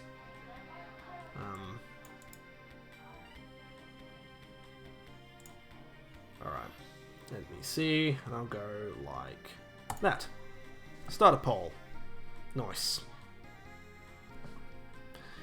Okay, so running that poll, everyone feel free to make your choices. This is for my, oh come on, the first patch of grass again. This is for whether I should make my starter in my white 2 hardcore Nuzlocke challenge mode random, or I get to pick. Because I honestly, at this point right now, I actually don't know what I would pick if I was told to pick. How many fire types are there in black and white 2? I definitely think there's some. In white 2 specifically, I believe I get Growlithe as a possible encounter in the Verbank complex, if I'm not mistaken. Like 9, yeah. Well, there's still Darumaka and Darmanitan, obviously. I'll check for you. Yeah, I think specifically in Verbank complex, you can get, well, in white 2, yeah. So it's yeah, in black 2 you get Magby and Growlithe in the Verbank complex. In white 2 I get Elekid and Growlithe in the Verbank complex. So not as good. But there are still, yeah, there's still a ton of fire types, I'm pretty sure. And that's put me to sleep. Good, good. Awesome. Can I just wake up? Wake up. Nope. It's still trying to use Attract. Wake up. Nope. It's using Entrainment now. Okay, just wake up. Just wake up for me. Nice. Good stuff. All by yourself. Ooh, wants to learn Leaf Blade. Yes, please. Leaf Blade is much better than Razor Leaf. I mean, it's just a more powerful Razor Leaf that that is 100% accurate. So, yes. I generally say you should go with the Fire type because they are more rare. But if there are a few choices, it's not quite as important. Yeah. Well, I mean, people typically say that, like, that's the reason why you should, like, it's not as that good of a choice to pick the water starter because there's typically quite a lot of water Pokemon available to you in every game because they're quite common. That is why you should choose. That is why I say you should choose, so you can mitigate the randomness that happens later. That's fair enough. I get that. Because you're right. If I'm limited in my choices later in the game, like because I forced myself to randomly pick a starter that I may not have actually wanted in the end, then that's kind of a bit bogus, right? Like I've limited myself purely on that luck factor and it wasn't anything out of my personal choice. I'm not 100% sure which starter I would pick at the start of White 2. I believe in most cases I still believe Tepig is the best starter in White 2 and in Pokemon White here. I'm pretty sure Tepig is probably the best one to pick, I think. Because Embor's pretty strong. It's like got good HP in that. But you're right, all the starters are pretty viable. They're pretty even. It's not as clear cut as like in Sinnoh, right? Chimchar is quite obviously the best choice. Especially if you're playing Diamond and Pearl for whatever reason, because like your only other fire type is Ponyta. I think everyone who's like done a video on starters for Sinnoh has said that Chimchar's like one of only 2 fire types in the Sinnoh region in Diamond and Pearl. In Platinum you've got stuff like Houndour and do you get Magmar as well? But yeah, so Chimchar's typically pretty good. I'm trying to think, for Nuzlocke purposes, which is the best starter for each game, for each region? So for Kanto, right, if you're playing red, blue, yellow, or not yellow, because you're forced in the starter there. If you're playing red and blue, or you're playing fire, red, leaf, green, or you're playing, well, again, Let's Go games don't force you to pick a starter, they force your starter on you. So, I guess fire, red, leaf, green. Kanto, it's Bulbasaur. I was thinking Bulbasaur purely because you get that early game advantage. You can get the ball rolling with early game, because you get, you know, immediate counter for Brock and Misty, and then you've got later game stuff that you can use Venusaur for still as well, which is pretty handy.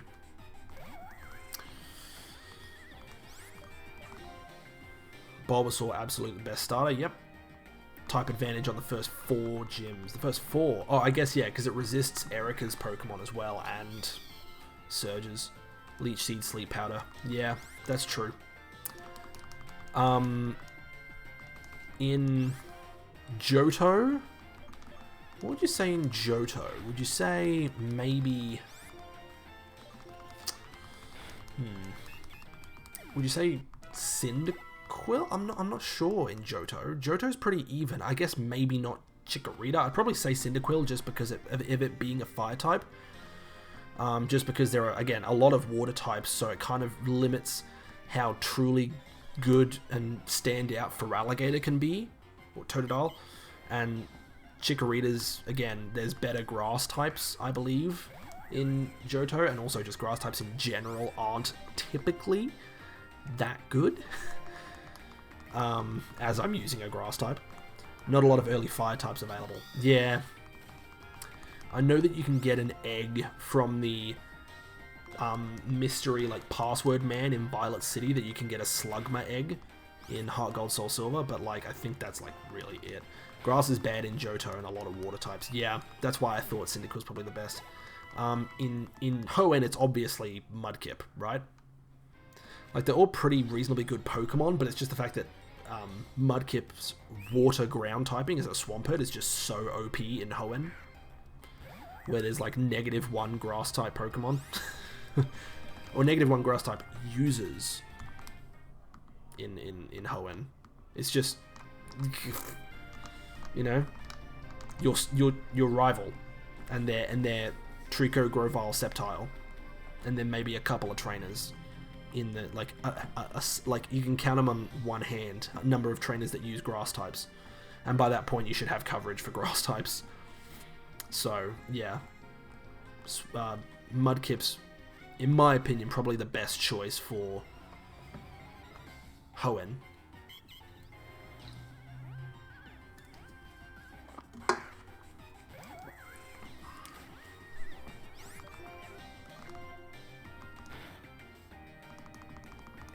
This one has Citrus Berry. Don't like it using Takedown. No thank you. And then in Sinnoh, yeah, it's Chimchar, purely because of the lack of fire types in Sinnoh.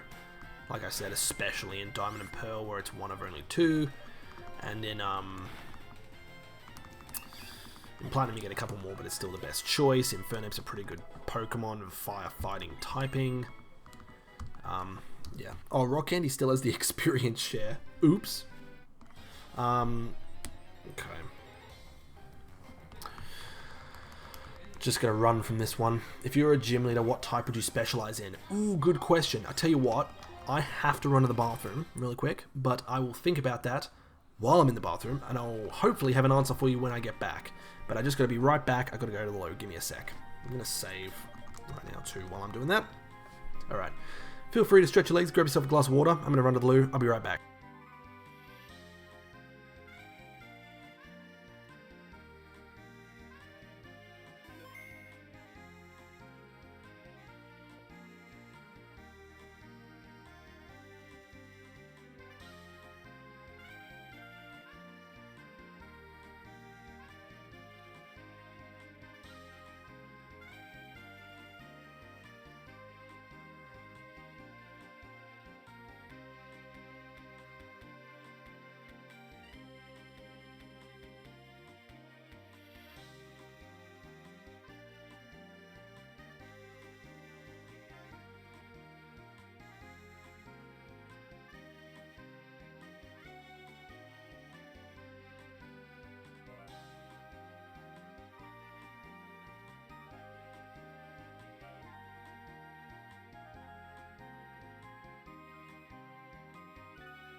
Hello, I'm back. Hello, everybody. I'm back. Alright, let's see. Oh, and my poll ended, and it was 50-50 between make it random and you can pick. Okay. 50-50 split, fair enough.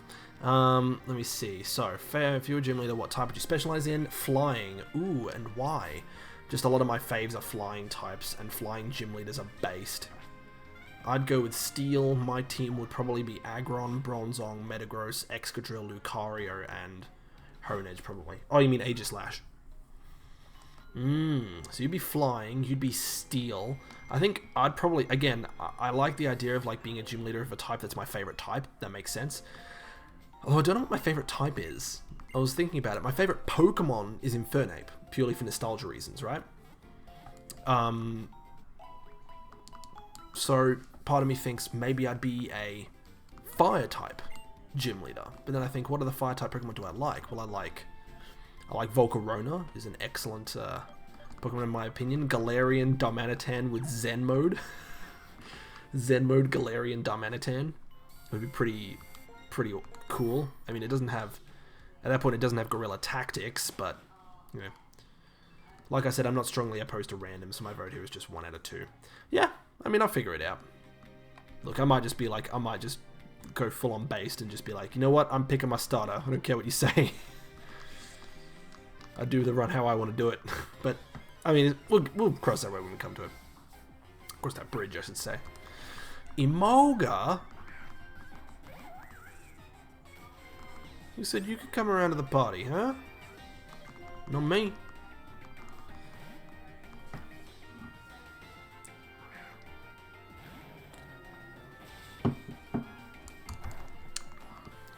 Acrobatics does 6 HP of damage.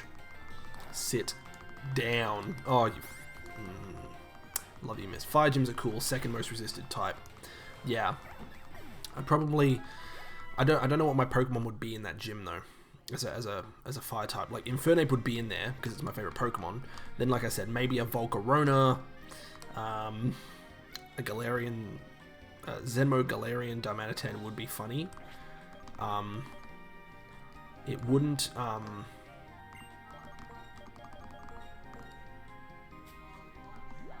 it wouldn't have Guerrilla Tactics as its ability, though.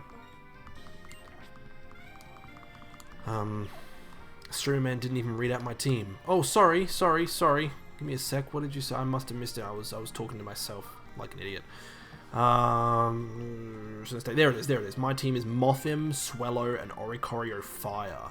Ooh, would you use Fire Oricorios, like, I'm assuming Mothim and Swellow would have Dance ability moves, because that would make use of Oricorio's Dancer, right? Streamer man likes me more. Haha, streamer man go burp. I can't roll my R's, actually. Fun fact about me.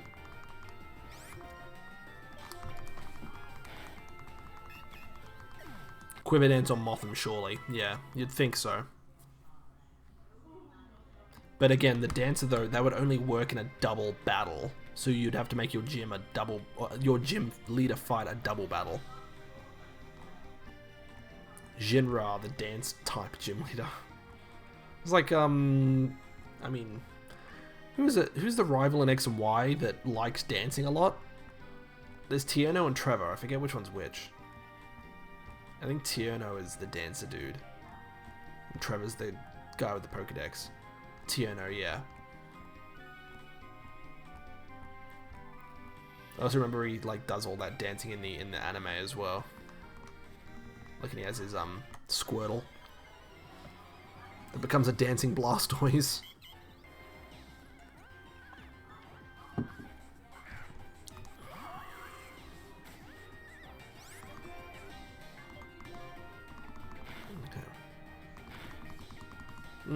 Put me to sleep, yes. I love to see it. Fun.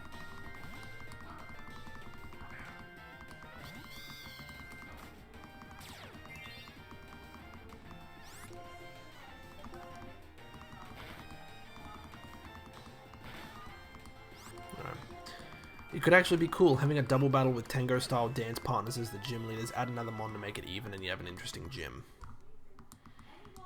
Yep. What other Pokemon would you have? Another Pokemon that could learn a dance move, right?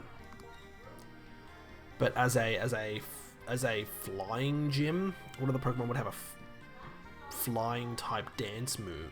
Be a flying type that has a dance move.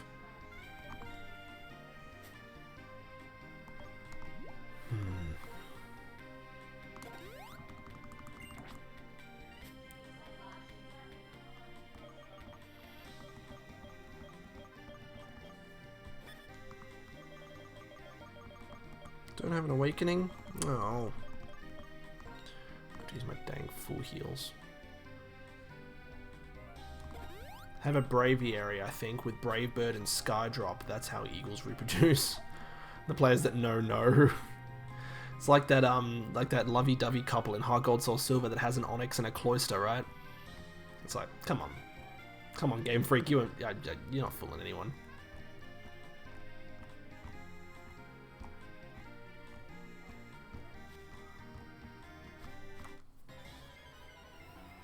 Pretty much, yeah.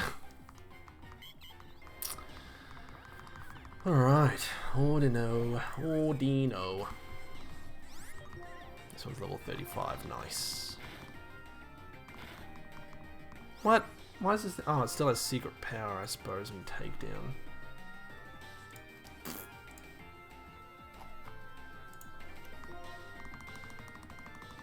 Oh, thanks for healing me.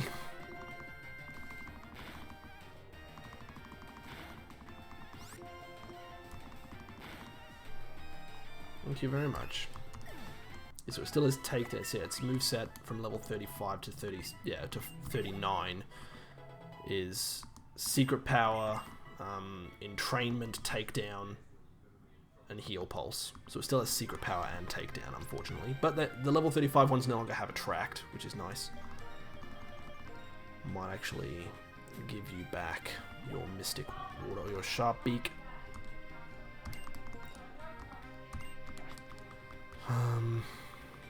Or that swimmer that asks you if I'm wearing a bikini, where do I hide my Pokeballs? Tiki girl secrets. They always like to put little things in there in the games.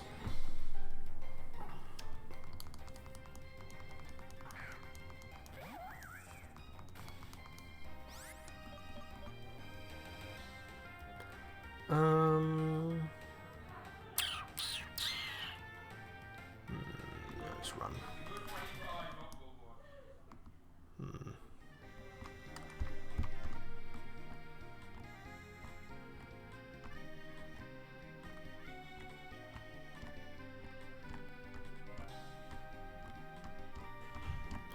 Alrighty. See, it's nearly 8 PM. Normally this would be the time where I'd be ending the stream, but I'm going for a whole other hour. Yes. Sorry, Ryan. I know you've gone live recently, but you have to wait for my raid for a little longer. Alright.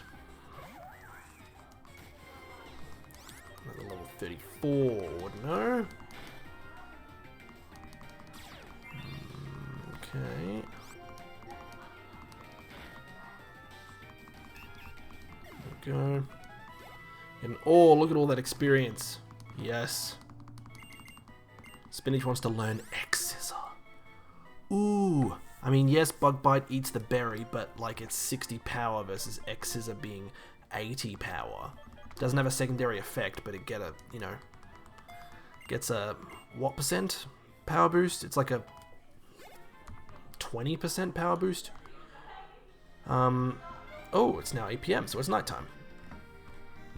Speaking more specifically, have you ever seen or heard about the eagle's mating dance? They interlock their feet high up in the air and spin as they fall, and only let go very close to the ground. Brave Bird and Skydrop indeed. Ah, wow. It definitely is Skydrop.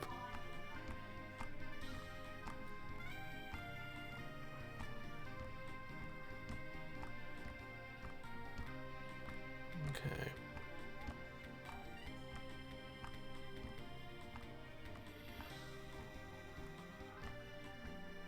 Let me see here.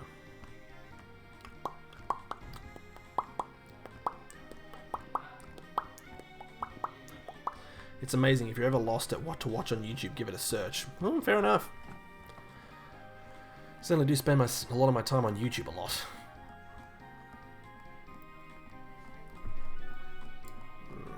Okay.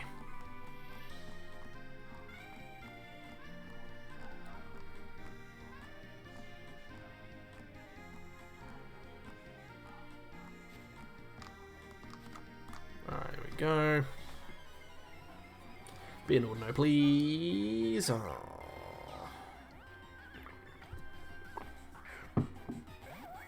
Thanks for being an emoga. Yeah, but.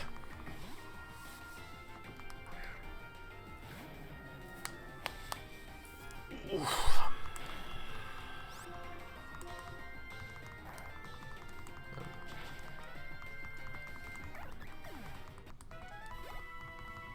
Okay, not as much. Ooh, come on, there we go. Alrighty. So what time is it where everyone else is at in the world? I know some of you are maybe on the east coast of the US an hour ago or so, like 12 hours behind me or something like that. It's currently 8 PM for me on Monday evening, Monday night. Oh boy, I sort of want to do my own ROM hack now with this as one of the gyms myself insert as the champion because that team is not fit for the 8th gym leader. A fix and a lot of things in Pokemon that annoy me. Not a bad idea. If you can do it right. It's 9 AM for me right now. Okay, so you're 11 hours behind me. It's an interesting time zone. That's not the east coast of the US, is it? I don't think that's the east coast of the US. Oh no, that's Brazil. Right? And you said you're Brazil?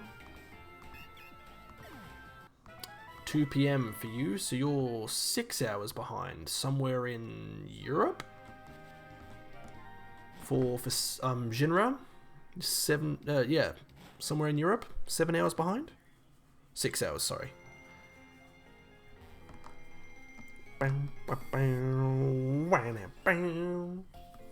Yeah, I forgot you were in Brazil, Billy. I think you told me before.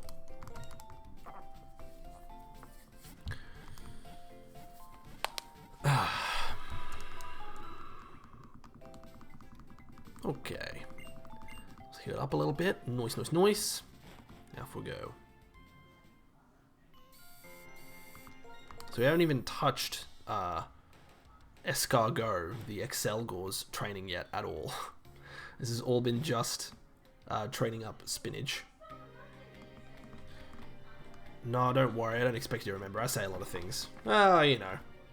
So my watch buzzed me. What is it? Watch? You're trying to alert me about random stuff. Okay. Oops. Come on. Yeah. Be an ordiner. Be an ordiner. Yeah. Yeah, cheer for him.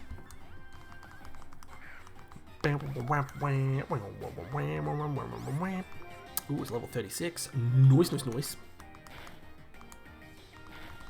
Ugh, takedown. Don't like takedown. It's doing 30. So 60 on a crit. That's fine. Level 36 is the highest level they can be. Spinach getting up there. Spinach is a great Pokemon. I used Spinach earlier from the early to mid game. And Spinach was great for taking out Charon in rival fights. Spinach is really good because Spinach being a bug grass type counters my Charon specifically really well because grass type moves are super effective against his Simipour, and bug type moves are super effective against both his Liepard and his Serperior. Although, I would say now at this point, probably Mint is a better counter for Serperior than Spinach. Although, does Grass resist other grass moves? Because, I mean, while Mint does have Sap Sipper, if Spinach quad resists grass moves, then it might be worth just keep Mint with Sap Sip is probably better. Yeah, you're right. I got wishful thinking. The takedown. Leaf Blade will KO anyway. Give me all that sweet experience. Love it. Level 41. Nice.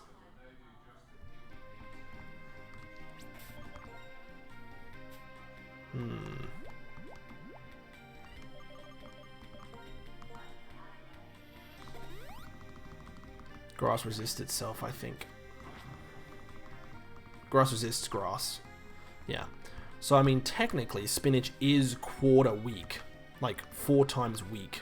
Would only take a quarter damage from Serperia's grass moves. But probably not as bulky to take that slam, huh? Like, yes, it resists those moves, but it's not completely immune to them, right?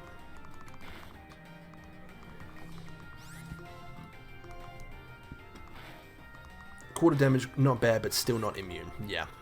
Yeah. It was wishful thinking on my part. I'll admit it. And Sharon's Serperia likes to be holding a leftovers. The cheeky bugger.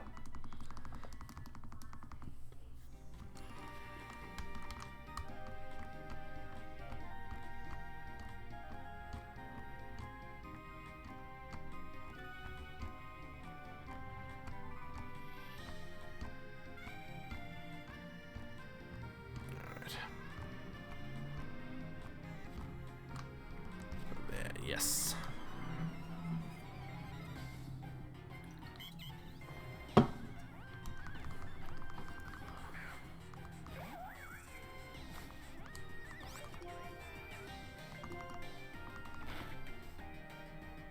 Nice leaf blade.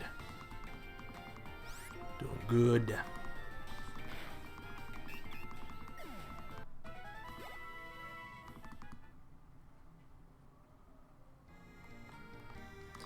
Alright, moseying along quite nicely here.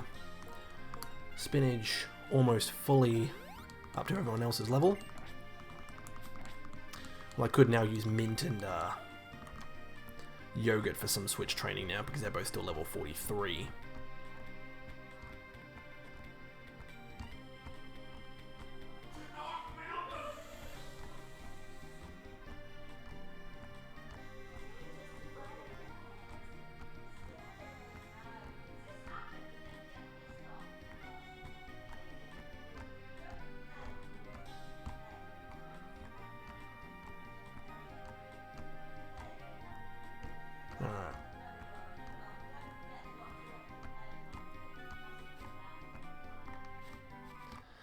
My parents doing something in the other room.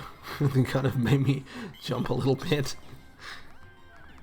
They're getting excited about something, I don't know what. Watching something exciting on the telly, I suppose. Do you guys watch reality TV? I don't really watch too much reality TV myself.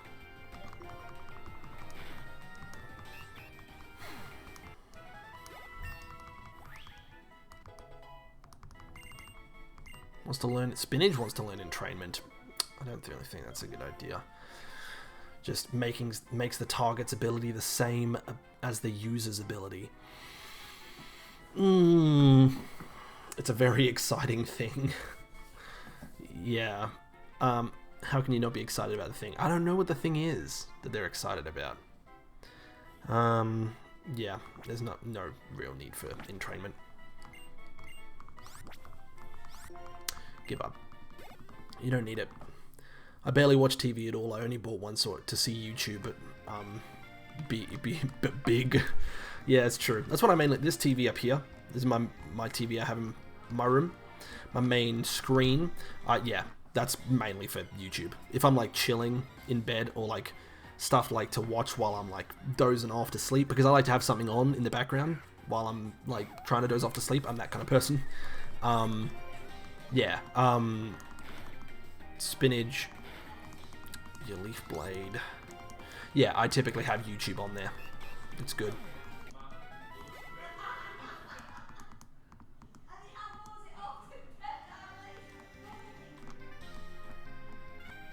Alright.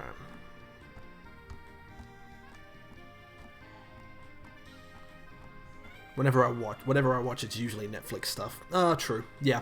Is it like a smart TV that you have that has like all those apps or whatever? Or do you like use like a Google Chromecast or something? Like, smart TVs have kind of made Chromecasts a bit redundant, right? Not fully, but they've definitely like dampened the Chromecast market a little bit. Ooh, I'm gonna switch you out. Mint.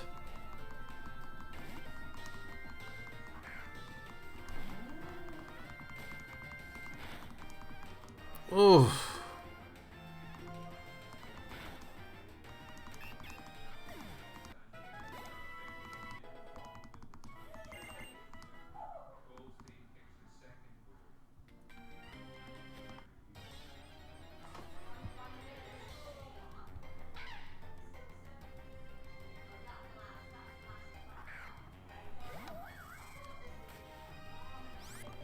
Oh, I didn't even... Oops. Run.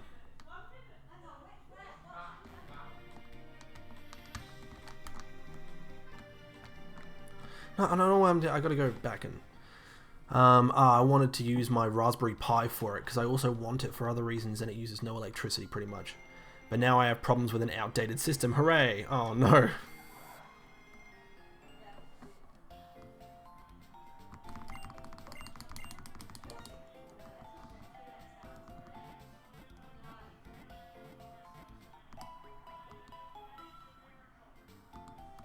I hope I can solve it in my week-long holiday that I'll have from Wednesday on.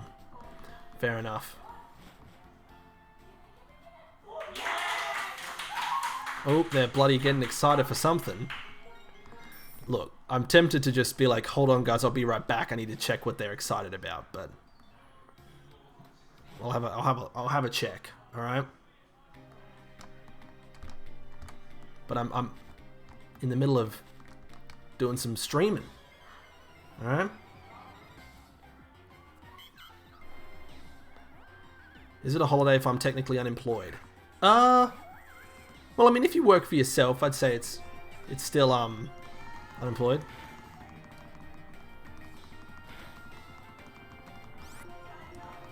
I'm also curious about the very exciting thing. Yeah, okay, I'll tell you what, I'm gonna go have a look. I'll be right back. I'm curious myself too, so I'll be right back. Give me one moment. Apologies, but I will be right back. Here we go.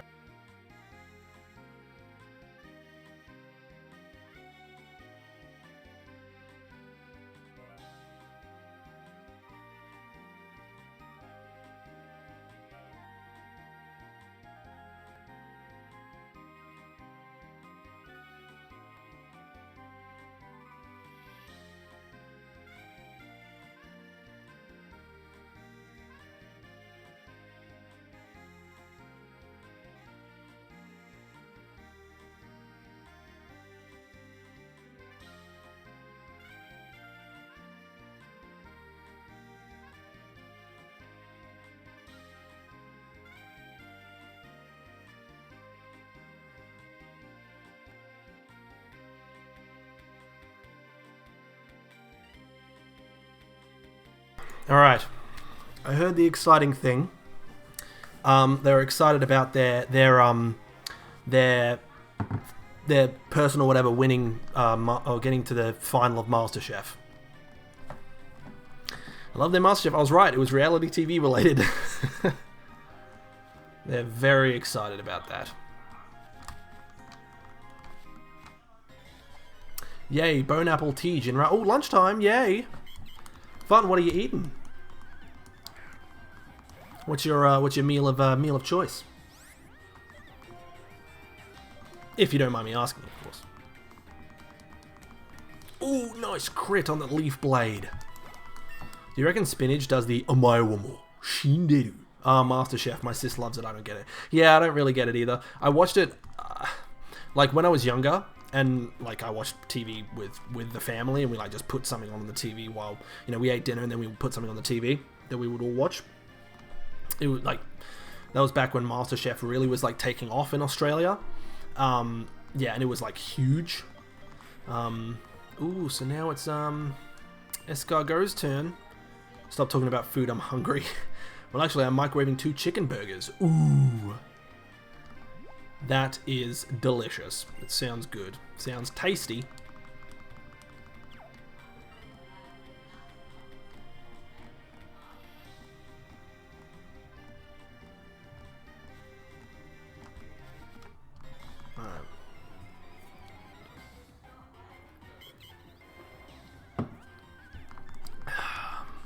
But yeah, we'd watch it when like we would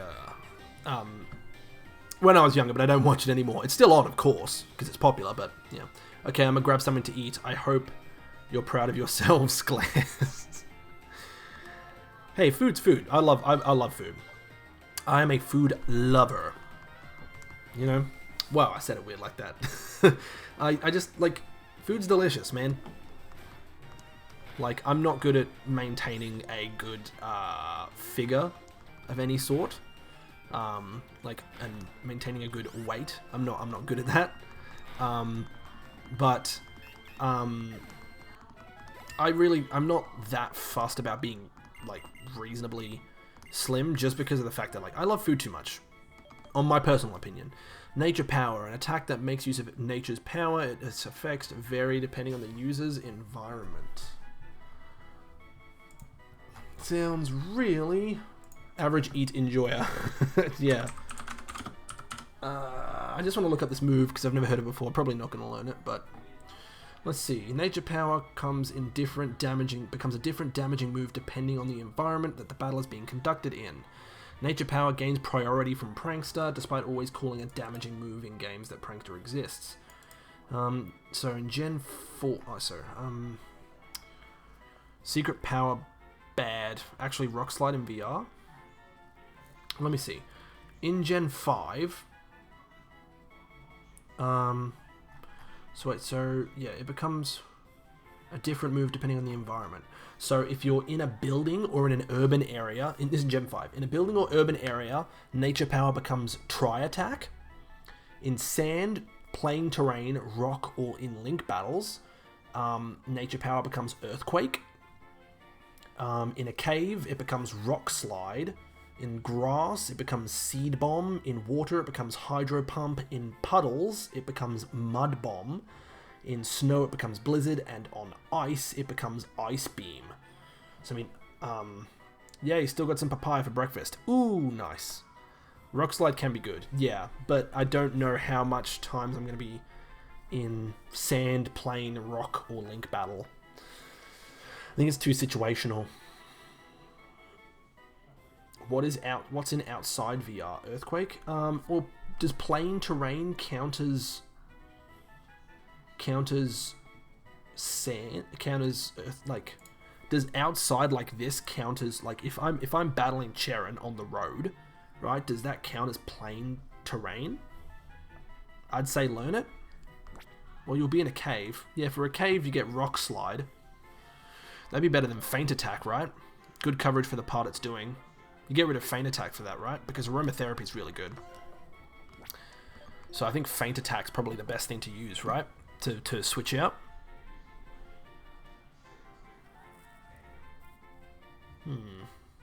I mean, could you like if Mint had good special attack, imagine like Ice Beam. That'd be crazy. It doesn't need to be in the grass like for learning. Like, it doesn't need Seed Bomb because it already has Horn Leech. But yeah, if it can get Earthquake, it'd be good. But yeah, I think I forget Feint Attack there.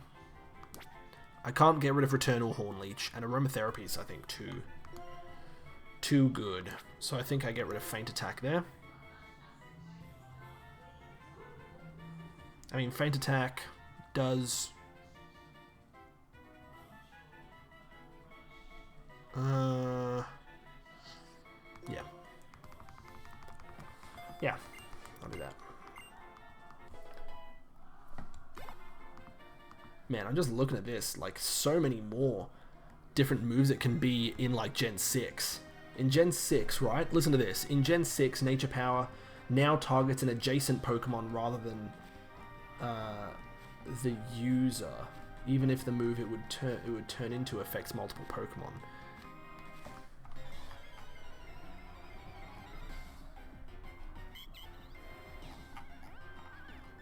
But it says, in building, playing terrain, sky battles, and link battles, it becomes Tri-Attack. In the caves, and in specifically the Silage Gym, it becomes Power Gem. In sand and rock, it becomes Earth Power. In swamp water and marsh, it becomes Mud Bomb. In water and underwater, it becomes Hydro Pump.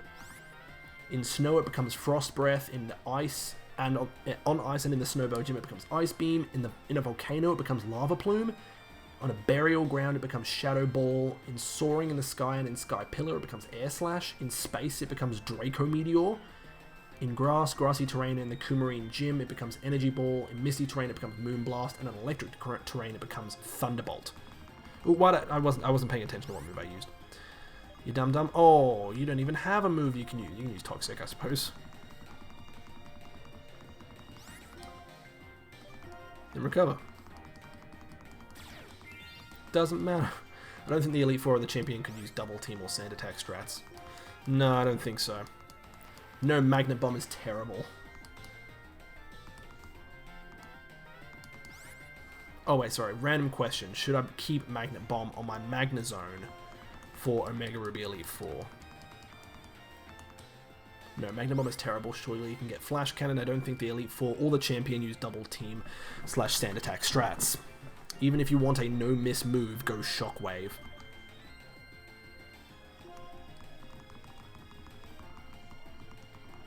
Okay, you'll be dead on the next turn, which is good. Thank you.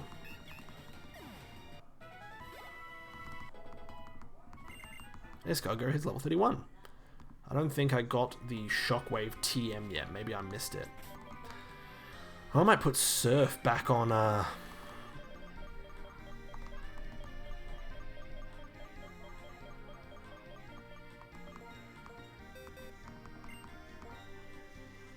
Let's see. Put Surf back on you. What did I get rid of? I put Rain Dance on you. You've got Recover. You've got Toxic. I guess you don't need Toxic right now. Surf's better just in the immediacy of wanting to do switch training. Just slap Thunder Wave on it otherwise. Or like Screech. Yeah. Paralysis or lowering defense by 2 stages is good.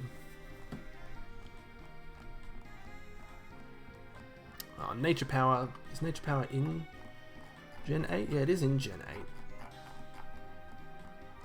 But like... I guess in Gen 7 and 8 it's the same. Nature Power. This is an interesting move to read up on Nature Power. I was just curious.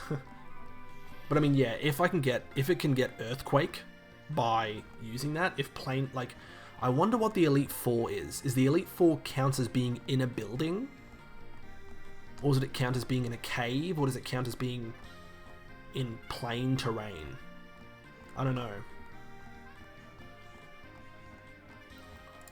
Let me check. Does Unova Elite 4 count as plain terrain? Let me see. Does it say? Thunderwave sounds good. It's a special attacking Magnezone, so Screech is useless. Screech for support is great. If the AI switches in something, you can't really hurt. That way you can Screech to see what they do, then switch. Good point.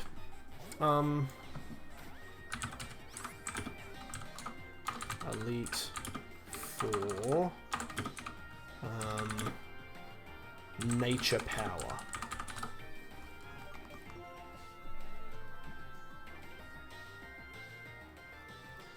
Like, where's... Yeah, I want to know if nature... What counts, like... On the map, does the Elite Four battles count as plain terrain? Because if it does, that means in the Elite Four battles, my my guy will get... yeah, Mint will get... Earthquake, which is a pretty handy move. That'd be really good for the Chandelure. Chantal's Chandelure.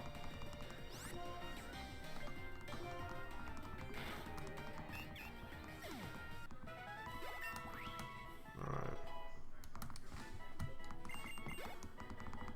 Escargot is level 32. Wants to learn Agility. Well, you're already super fast. What have you got? Struggle Bug, Mega Drain, Yawn, and Protect. I mean, you're already really fast. I mean, Struggle Bug's pretty useless, to be honest. But Yawn's not bad for right now. I'll get rid of agility. You're already really fast.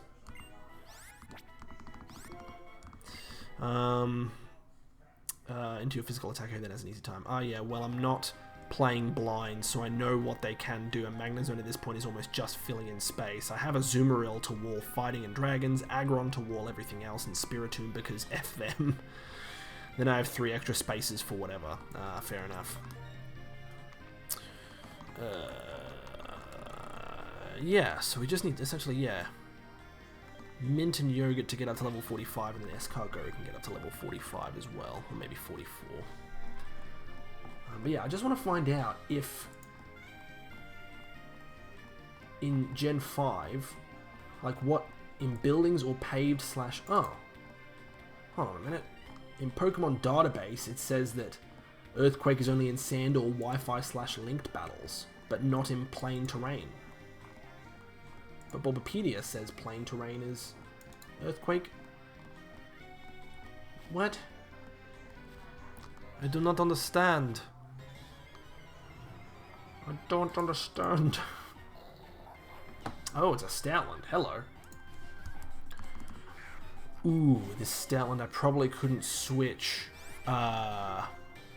into Yogurt because it might have Crunch. So I might just switch to Rock Candy.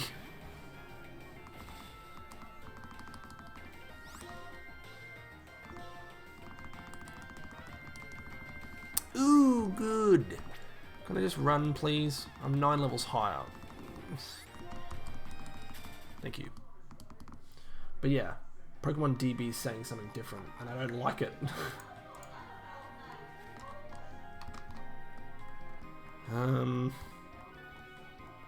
The Pokemon Wiki. This is different from Bulbapedia. Oh, that doesn't even have the specific effects. I just want to know if it counts, like, as the type of terrain that I like. Because there's no point having that move, right? If it's not going to be useful for me. Like, if I'm just going to have it for tri-attack, then it's not super useful, right? Because Mint isn't a special attacker. Right, I'm all out of breakfast papaya. Gonna have to survive on mango for a couple of days. Fair enough. I mean, hey, mango's good. Mango's actually my favorite fruit. I just hate how tedious it can be to actually like get it ready to eat. You know what I mean? Like there's the big seed in the middle that you don't eat, and then you have to like cut it up and peel it and cross section and I mean, you don't have to do that, but it's the best way to do it. And then, like, you know, you kind of just have to, you know, I just wish, I wish there was a fruit that had the taste and flavor of a mango, but the ease to eat of an apple, right? Sinistake redeeming the dab. Jinra, this one's for you. Boom! That's a mango is delicious dab. Mango's pretty good, yeah, I just think it wasn't very ripe yet. Fair enough. Man, I'm not good at making sure my cables aren't on top of each other. Okay. But it's been sitting on my desk for over a week. At this point I was scared it was going bad. True. Yeah, you don't like that. You don't want to eat expired fruit.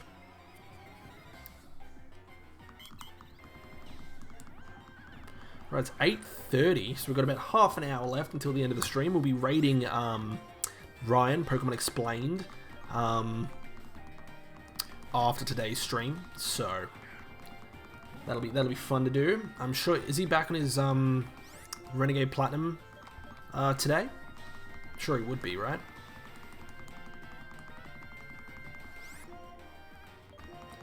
But it's, yeah, sorry, I read that already. Because I know he was doing what was it, an Emerald something? Was he doing an egg lock on the weekend? Escargot hits level 33. Alright. can heal. Mango's pretty annoying to get ready, but one of my favorite fruits is muskmelon. Muskmelon. I have never heard of that. Muskmelon. What does that taste? I mean, it's a type of melon, so I'm assuming it's got a similar like way to eat it, like watermelon or rock melon or honeydew.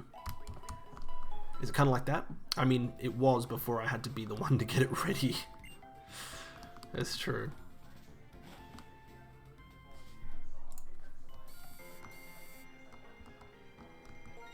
Yeah, Ryan is back onto Ren Plat, it seems. Cool, cool. Is he still on attempt number 10? Do you guys know?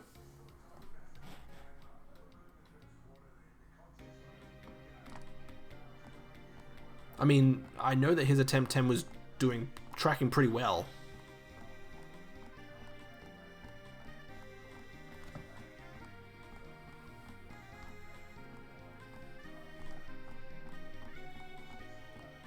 No. Oh man.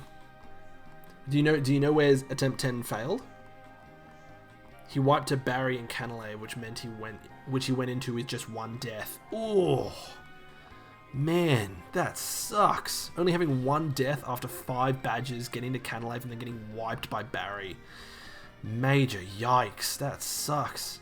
Google failed me. I was thinking of honeydew. Ah, alright, so yeah, you like honeydew. Cool. He had the worst wipe, that's why he took a break on Saturday. Ah, fair enough. Like a really demoralizing one, I'm guessing. Yeah, it sucks. Look, I probably would end up doing that myself. Like after a demoralizing defeat, I'd probably be like, you know what, I'm going to take a break for a day, play something else, and then come back the day after. Although my relaxing game would probably be either something like Minecraft or... like just play a different game altogether, but like a nice chill game. So I'd say probably something like either Minecraft or Stardew Valley. I love those 2 games, and they're really like they're satisfying to play and just like calming and like just you know what I mean? It's hard to describe, but it's just fun. Yeah, so if I ever get like a bad wipe like that, I'd probably do the same. He played a different game. Emerald is very different from Platinum. Yeah, that's true. And especially, was it just vanilla Emerald? He did the most mindless Pokemon thing you can do. That's true. That's true. I need to start getting to work on my White 2 Hardcore Nuzlocke layout, because it's going to be very different from this. I'm going to be moving my camera a little bit more to the right, because there's a lot of free space. It's nice and breathable, but you could fit a lot more information on here.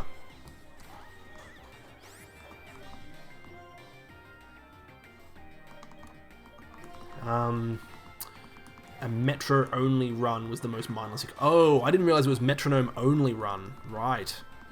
I didn't realize that. I didn't know. That makes sense. That makes a lot more sense now.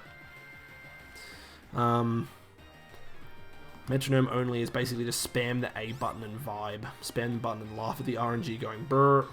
You're gonna have to add a 2. Add a 2. Wait, what did I say?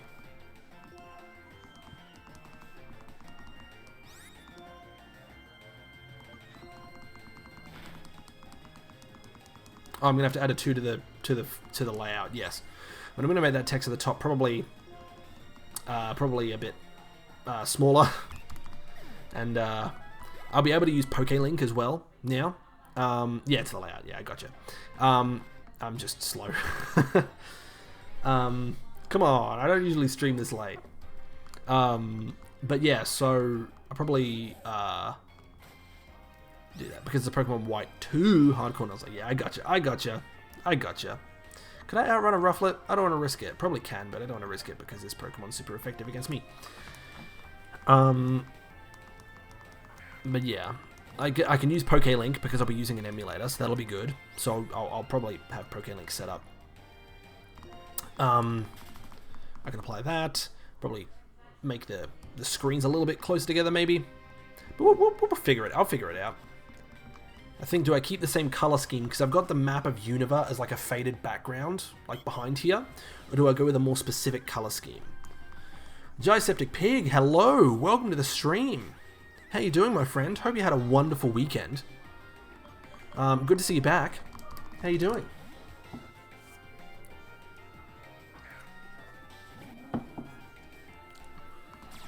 I also want a death counter as well for my White 2 Nuzlocke run. Like my layout. I think that'd be handy.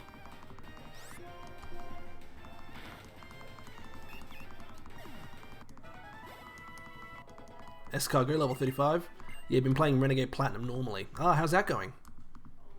Oh, that is your background. It had me a bit confused. Never played anything Gen 5, so yeah, it's the original, like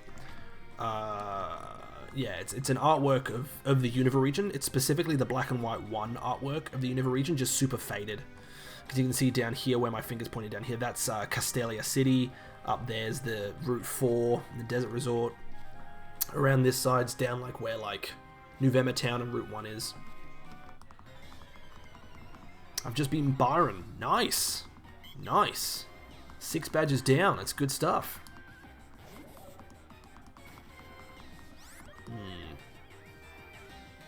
Probably should just give you better moves. I haven't actually given Escargot any good moves yet.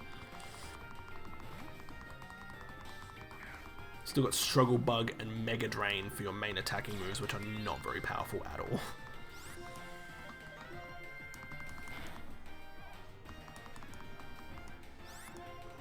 Remplat Byron is such a joke. Well, I mean, isn't Vanilla Byron kind of a joke as well? I mean, not a complete joke, but he can be, if you've got the right team, he becomes very easy. Hex, I mean, it can, you know, doesn't it do double damage if the Pokemon has if your target has a status condition? Don't know if I'm willing to proc that. I think Shadow Ball's just more reliable. My team has Infernape, Gengar, Metagross, Jolteon, Swampert, and Crobat. That is a good team. Great coverage.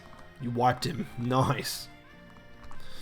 What moves? Well, in Vanilla, he's just as bad as the other gym leaders. That's true. Yeah.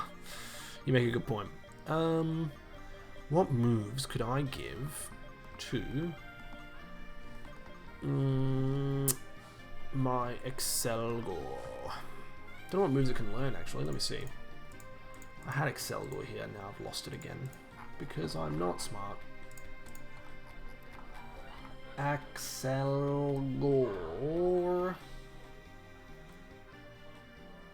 Sounds like it's raining outside. For me? Storming or something. So, I mean, you'll get Giga Drain at level 37, which is good, and U-Turn at 40, and Bug Buzz at 44. But aren't you a physical attacker? No, you're a special attacker. Excelgor's a special attacker, might be. What TM moves can you learn? Sludge Bomb. I have Sludge Bomb. Pretty good coverage move, a poison type move. I mean, poison's not super effective against a lot of things, but could be handy. I mean, you're pure bug, so you don't need... Yeah, I'll get rid of Struggle Bug for now. Struggle Bug's too weak. And you'll get Bug Buzz at level 44, which is going to be great. So Bug Buzz will be your main stab bug type move. Let me see. Today's daily meeting is going to be fun. 2 in vacation, 3 can't join. It's just going to be chit-chat between the newest members of the team. Ah, fair enough. In Renegade Platinum, he's just 10 times worse than the others. Actually, no, in Vanilla, most of them are fairly difficult. In Vanilla Platinum, they can be pretty challenging. By the way, did you all know Jolteon can learn Magnet Rise by Move Tutor? Very cool. Really? What? Jolteon is not Steel. How can he Magnet Rise himself? Don't know, but he can learn Magnet Rise, so... Is that in Vanilla, or is that just in Ren Plat? Cranidos can F you up in the early game. Roserade has over 500 base stat total. Miss Magius is really strong. So is Lucario. Wake has a Gyarados. Hail is pretty hard to play around, and Vulcan is really strong, to be honest. Yeah, so, you know, both, I think. Ah, cool. Yeah, I mean, that's awesome. That's really cool. But yeah, so for my Excelgor named Escargot, Bug Buzz is going to be its main stab move, and then it can just have coverage moves all around. I mean, U-Turn is a good move, just because you get to do damage and then get a free switch. But it is physical versus special, whereas where Excelgor is definitely more special based than physical based as an attacker. Vanilla Platinum is a pretty challenging game, I think, but I can't remember anyone anymore. Only played when I was very young and didn't know how Pokemon worked. Yeah, I'd say it's pretty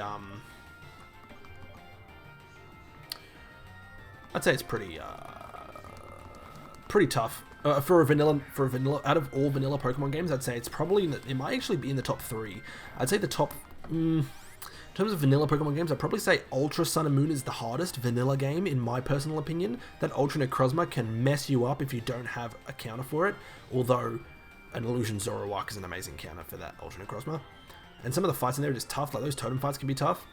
Then probably Black and White 2, maybe, and Platinum are pretty close together. But Platinum is definitely, I'd say, very, very tough. Yeah, I can't get away from this thing. I have to rock slide it. Don't want to, but I kind of have to. And then you got Byron with what? A 52 base attack Bastiodon? Another random question. How scared should my Magnezone be of a belly drumming Hariyama using Wake Up Slap? Sounds kind of scary. Platinum is up there. Not sure if I can 2-hit KO it since it's level 41. Yeah, 3rd. Ultra Sun and Moon and Black 2, White 2, then Platinum. Yeah, that's probably what I'd say. Because Black 2, White 2, I mean, you think about, you know, I still think, although throughout all of that, even though Platinum is number 3, I still think Cynthia is the hardest champion fight in any Pokemon game. I still think Cynthia is the hardest champion fight in any vanilla Pokemon game. Cynthia is insane. Like, for a lot of champions, you think, oh, I've got to plan for their team, I've got to plan for this Pokemon, and this Pokemon, and this Pokemon. Or like you've got to plan for the team in general. For Cynthia, you need to plan for her team that's not Garchomp, and then you also need to plan for specifically the Garchomp, which is like crazy. Of those 3, the only one I've played is Platinum, so I'm right to have it as hardest ever played in my list. Yeah, in your list of games you specifically played, Platinum would be the hardest. Uh-oh, you used too many full stops. Nightbot, I saw the message for a second, and then Nightbot got angry. Nightbot hasn't had any timing outs to do, so Nightbot wanted to do something. The hardest game I've beaten is Blaze Black. Hardest I've gotten 8 badges in was Emerald Kaizo. Wait, you got 8 badges in EK? Oof. That's good. I mean, Blaze Black is well beaten. Did you just beat that like in a regular run, or did you try and do a Nuzlocke of it? Because when I do Ren Plat, I'd probably do something similar to what Ryan Pokemon Explained is doing, where I do a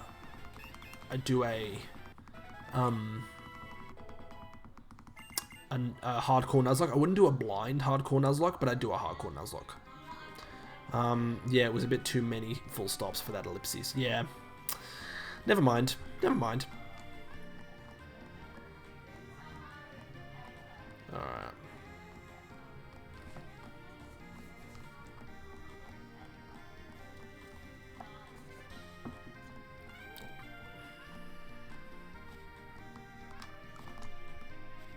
Oh no.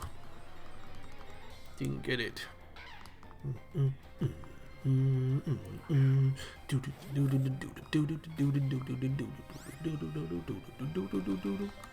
Should be able to run from this now.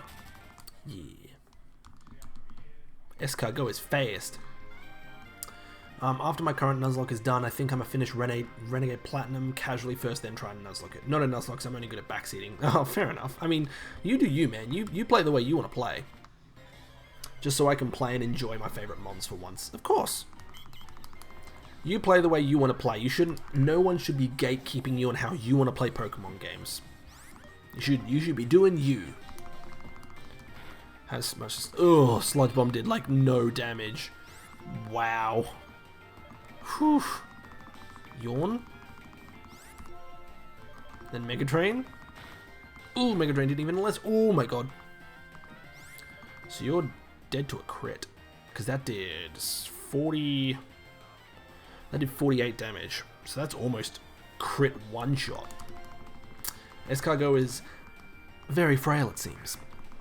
Very fast and decent special attack, but like the literal definition of a glass cannon.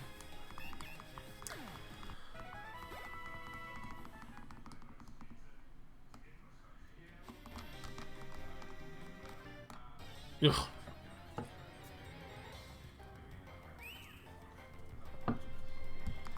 Alright, it's 8:46. We got 14 minutes until the end of the stream. Hope you guys have been enjoying it. It's been good. It's been good to come back.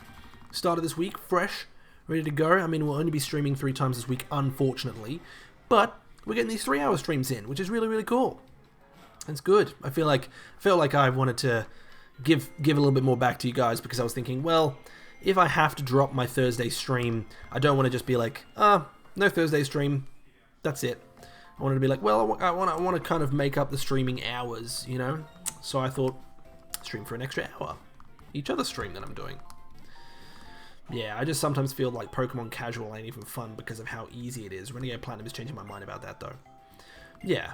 Well, yeah, something like an enhancement hack definitely would make casual Pokemon playing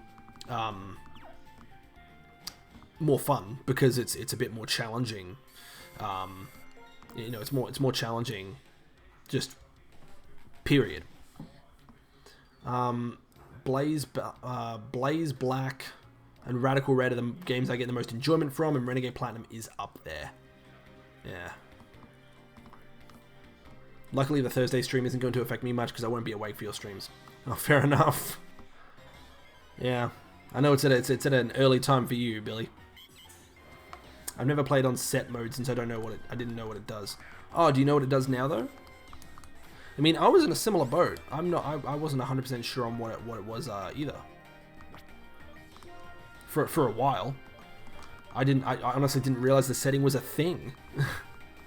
But I will play set mode in my Nuzlocke and Renegade Platinum. Cool. Sounds fun. I mean, I'm now someone who's like more and more switching over to set mode. Like, probably when Brilliant Diamond and Shining Pearl come out. Ooh, you get Giga Drain now. Yes, please. Get rid of Mega Drain for Giga Drain. I just turned it on one day as a child, and 5-year-old me figured it out. Yeah. I just never realized it was a thing, and then I heard about it from people who were doing Nuzlocks, and I was like, oh, that's what set mode does. Set mode makes the game very different, such a small difference that changes so much of how you play. Yeah, right? You don't just get a free switch on every KO. You have to adapt and be ready for the next Pokemon coming in. I started to try on Renegade Platinum. Man, does it make the game harder. I imagine so. Ow, stop doing that. Escargot is not good at taking hits. Yeah, I was like, what is this set mode? So I turned it on, and OMG, I don't know what they have. They sneaky. I can't play Switch mode anymore these days. It just feels like cheating. Not just a free switch, you can avoid recharge turns from Hyper Beam and get out of Rollout or Outrage. Yeah, it's true too. Yeah, it's just too many advantages to Switch mode. You know, so, yeah. I mean, since I've started to play games on set mode, I haven't now gone ahead and played a game on Switch mode. The last game I played on Switch mode was when I did a very casual Nuzlocke of Pokemon Shield a few months back. And that was the last time I played a Pokemon game on set mode. I mean, on Switch. Now I just play on set mode, and I haven't felt the need to go back. I only play Switch on normal gameplay. You can also just pivot into your Intimidate Mon for free every time. That's true. Yeah, you make an excellent point. Man, I wish I hadn't lost Cornflake, the Herdier, because if I had Cornflake and Toasty, they're both Intimidate Pokemon. Oh, having 2 Intimidate Mons that you can just switch back and forth between, that'd been so good.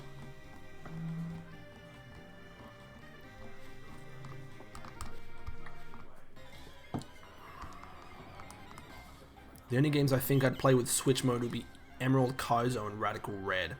Radical Red has implemented Switch mode. And I think so does EK. What, implemented Switch mode? What do you mean, like it forces you? Or Magnet Rise Jolteon better than Earthquake Gyarados? What does Magnet Rise do again? Does it just make you immune to ground type moves for like a turn? Whoop, got a dash, daily meeting time. No worries, Billy. Thank you very much for sticking around the stream. It was good to see you again. Hopefully I can catch you on the next one tomorrow. But regardless, I hope you have a good one. Hopefully your meeting goes well, and I'll see you next time. Sorry, I meant force set mode. Ah, okay. Because I was like, force switch mode, that sounds kind of odd for an enhancement hack like that. But fair enough, yeah, if it's force set mode. Magnet Rise makes you immune to ground for like 5 turns. That does sound pretty good on a Jolteon. Well, it sounds pretty good on any pure electric type, to be honest. Or even on, like a Magnezone that doesn't have Levitate, right? Any electric Pokemon that can get Magnet Rise is pretty good. 1 turn would never be worth it. That's true, because you'd only be able to use it to, like, it'd become Protect, right? You just wouldn't be able to do any damage, because you'd have to keep Magnet Rising. But yeah, for 5 turns, it's good. And you could definitely, like, bait the AI into using a ground move. With a Pokemon like Jolteon, you'd likely outspeed a Pokemon that can use a Earthquake. So you outspeed it, use Magnet Rise, you're able to get the free Magnet Rise off because it's going to try using Earthquake on your turn. It's busted on Prankster Klefki. Ooh, that's true, it would be. God, yeah, it would be, actually. It'd be really busted on Klefki. Man, I love Klefki as that's one of my favorite Gen 6 Pokemon. A lot of people go, oh, it's just a set of keys on a key ring. It's actually, I really like Klefki a lot. Steel Fairies are pretty cool typing. Like, you read a ground move, you just priority Magnet Rise, then set up screens. Yeah.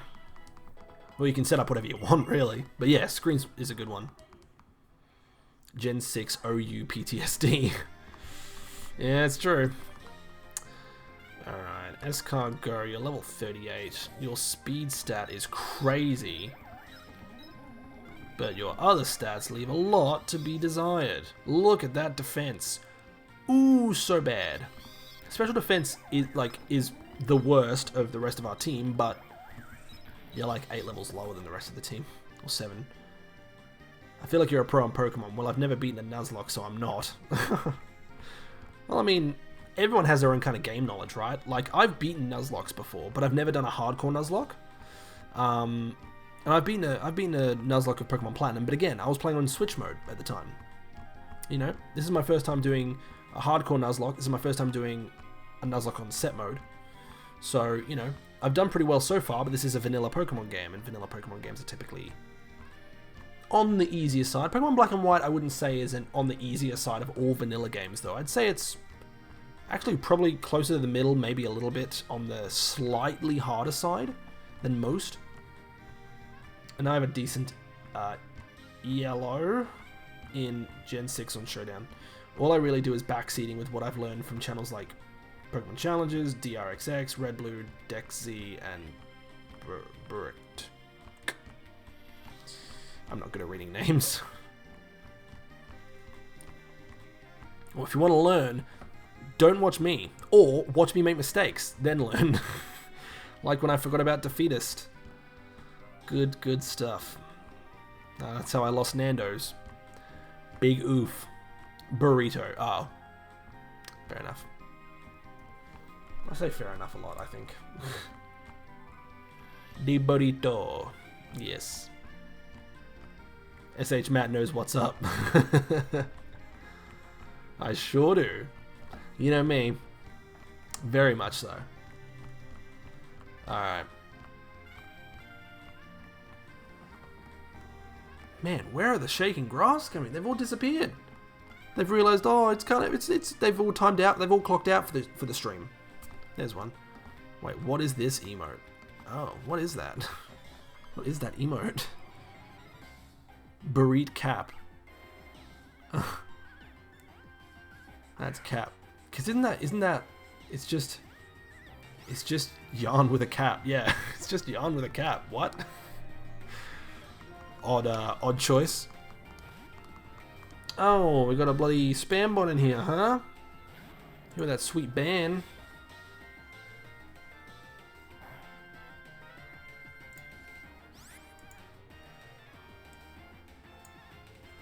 Get smacked. That's right. Get absolutely shut down.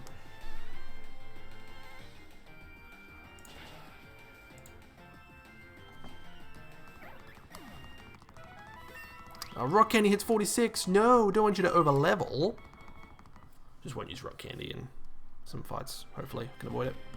It's just Rock Candy is such a good counter for Emolga. Like, I think half of my team is weak to flying moves. Half of this team is weak to flying moves, but then Rock Candy just absolutely walls flying types. Oh, there's the full one. There's the full picture. Do you want to be stupid? Yes, I'll buy your whole stock. Oh, I could probably just run away. I outspeed an Emolga. Yeah, I do. Escargot is fast. You see that base 120 speed? Yeah, do you want to be stupid? I'll buy a whole stock. That's me.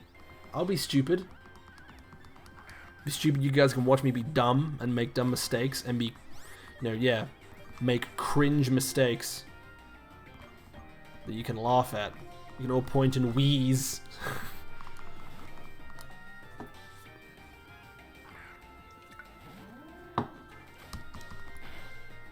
How'd you get a Gigalith? Oh, you put me to sleep, you butthead. Why would you do that? Just use Heal Pulse on me real quick. Oh, you don't have... Oh, you don't have it. Never mind, Horn Leech will be good. Thank you. I got a Gigalith by trading because I do have another DS and I've got a copy of Pokemon Black version that I just traded it. So, Escargot level 39, nice.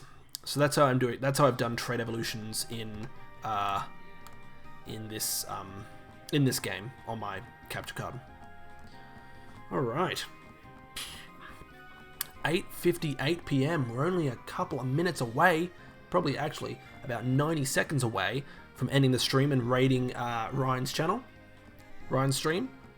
So hopefully you guys are looking forward to that. We might be able to get one more Ordino fight in if we are lucky with the Shaking Grass. Let's see if we can get it. Let me see if I can actually get Ryan's channel ready to go. Yeah, ooh, Ordino. Yes.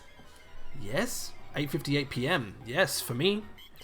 Now 8:59 p.m. because I'm in Perth. So this is right at the end of the stream. But don't go away because you'll be able to go over to my good friend Ryan at Pokemon Explained and watch his Renegade Platinum Hardcore Nuzlocke, currently attempt 11. So we're just going to see, can we, how does this do? Giga Drain here. We have the same time zone. Really? Dang. That's crazy.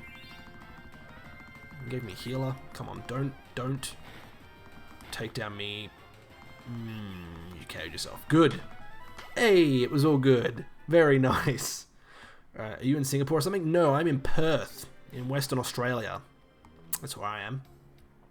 Alrighty, but that's going to be it for today's stream. It's about to hit 8 p.m, which means that's going to be it. I'm going to go back and heal and call it a stream there. But thank you guys so much for watching, for tuning into today's stream. It's been a good one. I think you guys have all had some good banter in there, and I've really enjoyed it today. It's been good. Thank you guys for watching. If you did enjoy the stream and you haven't already, be sure to follow my channel here. If you enjoyed what you saw. Also, maybe think about subscribing. You can get a sweet Pokeball emote. I'm currently working, sorry, not emote, sub badge. I'm working on some emotes / sub badges from a commissioned work. Hopefully I'll get those within a week or so. So that's good. But also, be sure to follow me over on Twitter.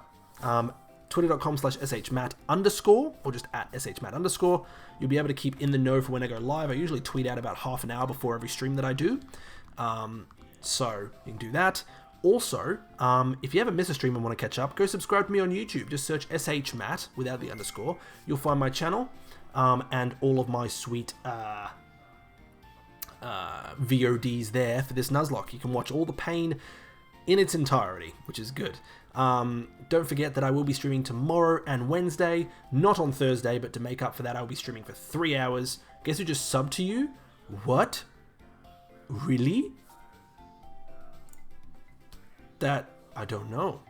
In YouTube, not on Twitch, because I'm broke. That's good. Thank you very much for the subscribe. It's greatly appreciated. But yeah, I'll be streaming. I won't be streaming Thursday this week, unfortunately, but to make up for it, tomorrow and Wednesday streams as well as this stream. I'm streaming for 3 hours instead of their usual 2. So streaming from 6 p.m. to 9 p.m. Australian Western Time. Hopefully I'll catch you guys then. Let's go /raid Pokemon explained. Alrighty. You guys ready to go? I'm ready to go. Thank you guys for watching tonight's stream. Hopefully I'll catch you tomorrow for more of my Pokemon White Hardcore Nuzlocke. Thanks for sticking around. See you next time. Peace.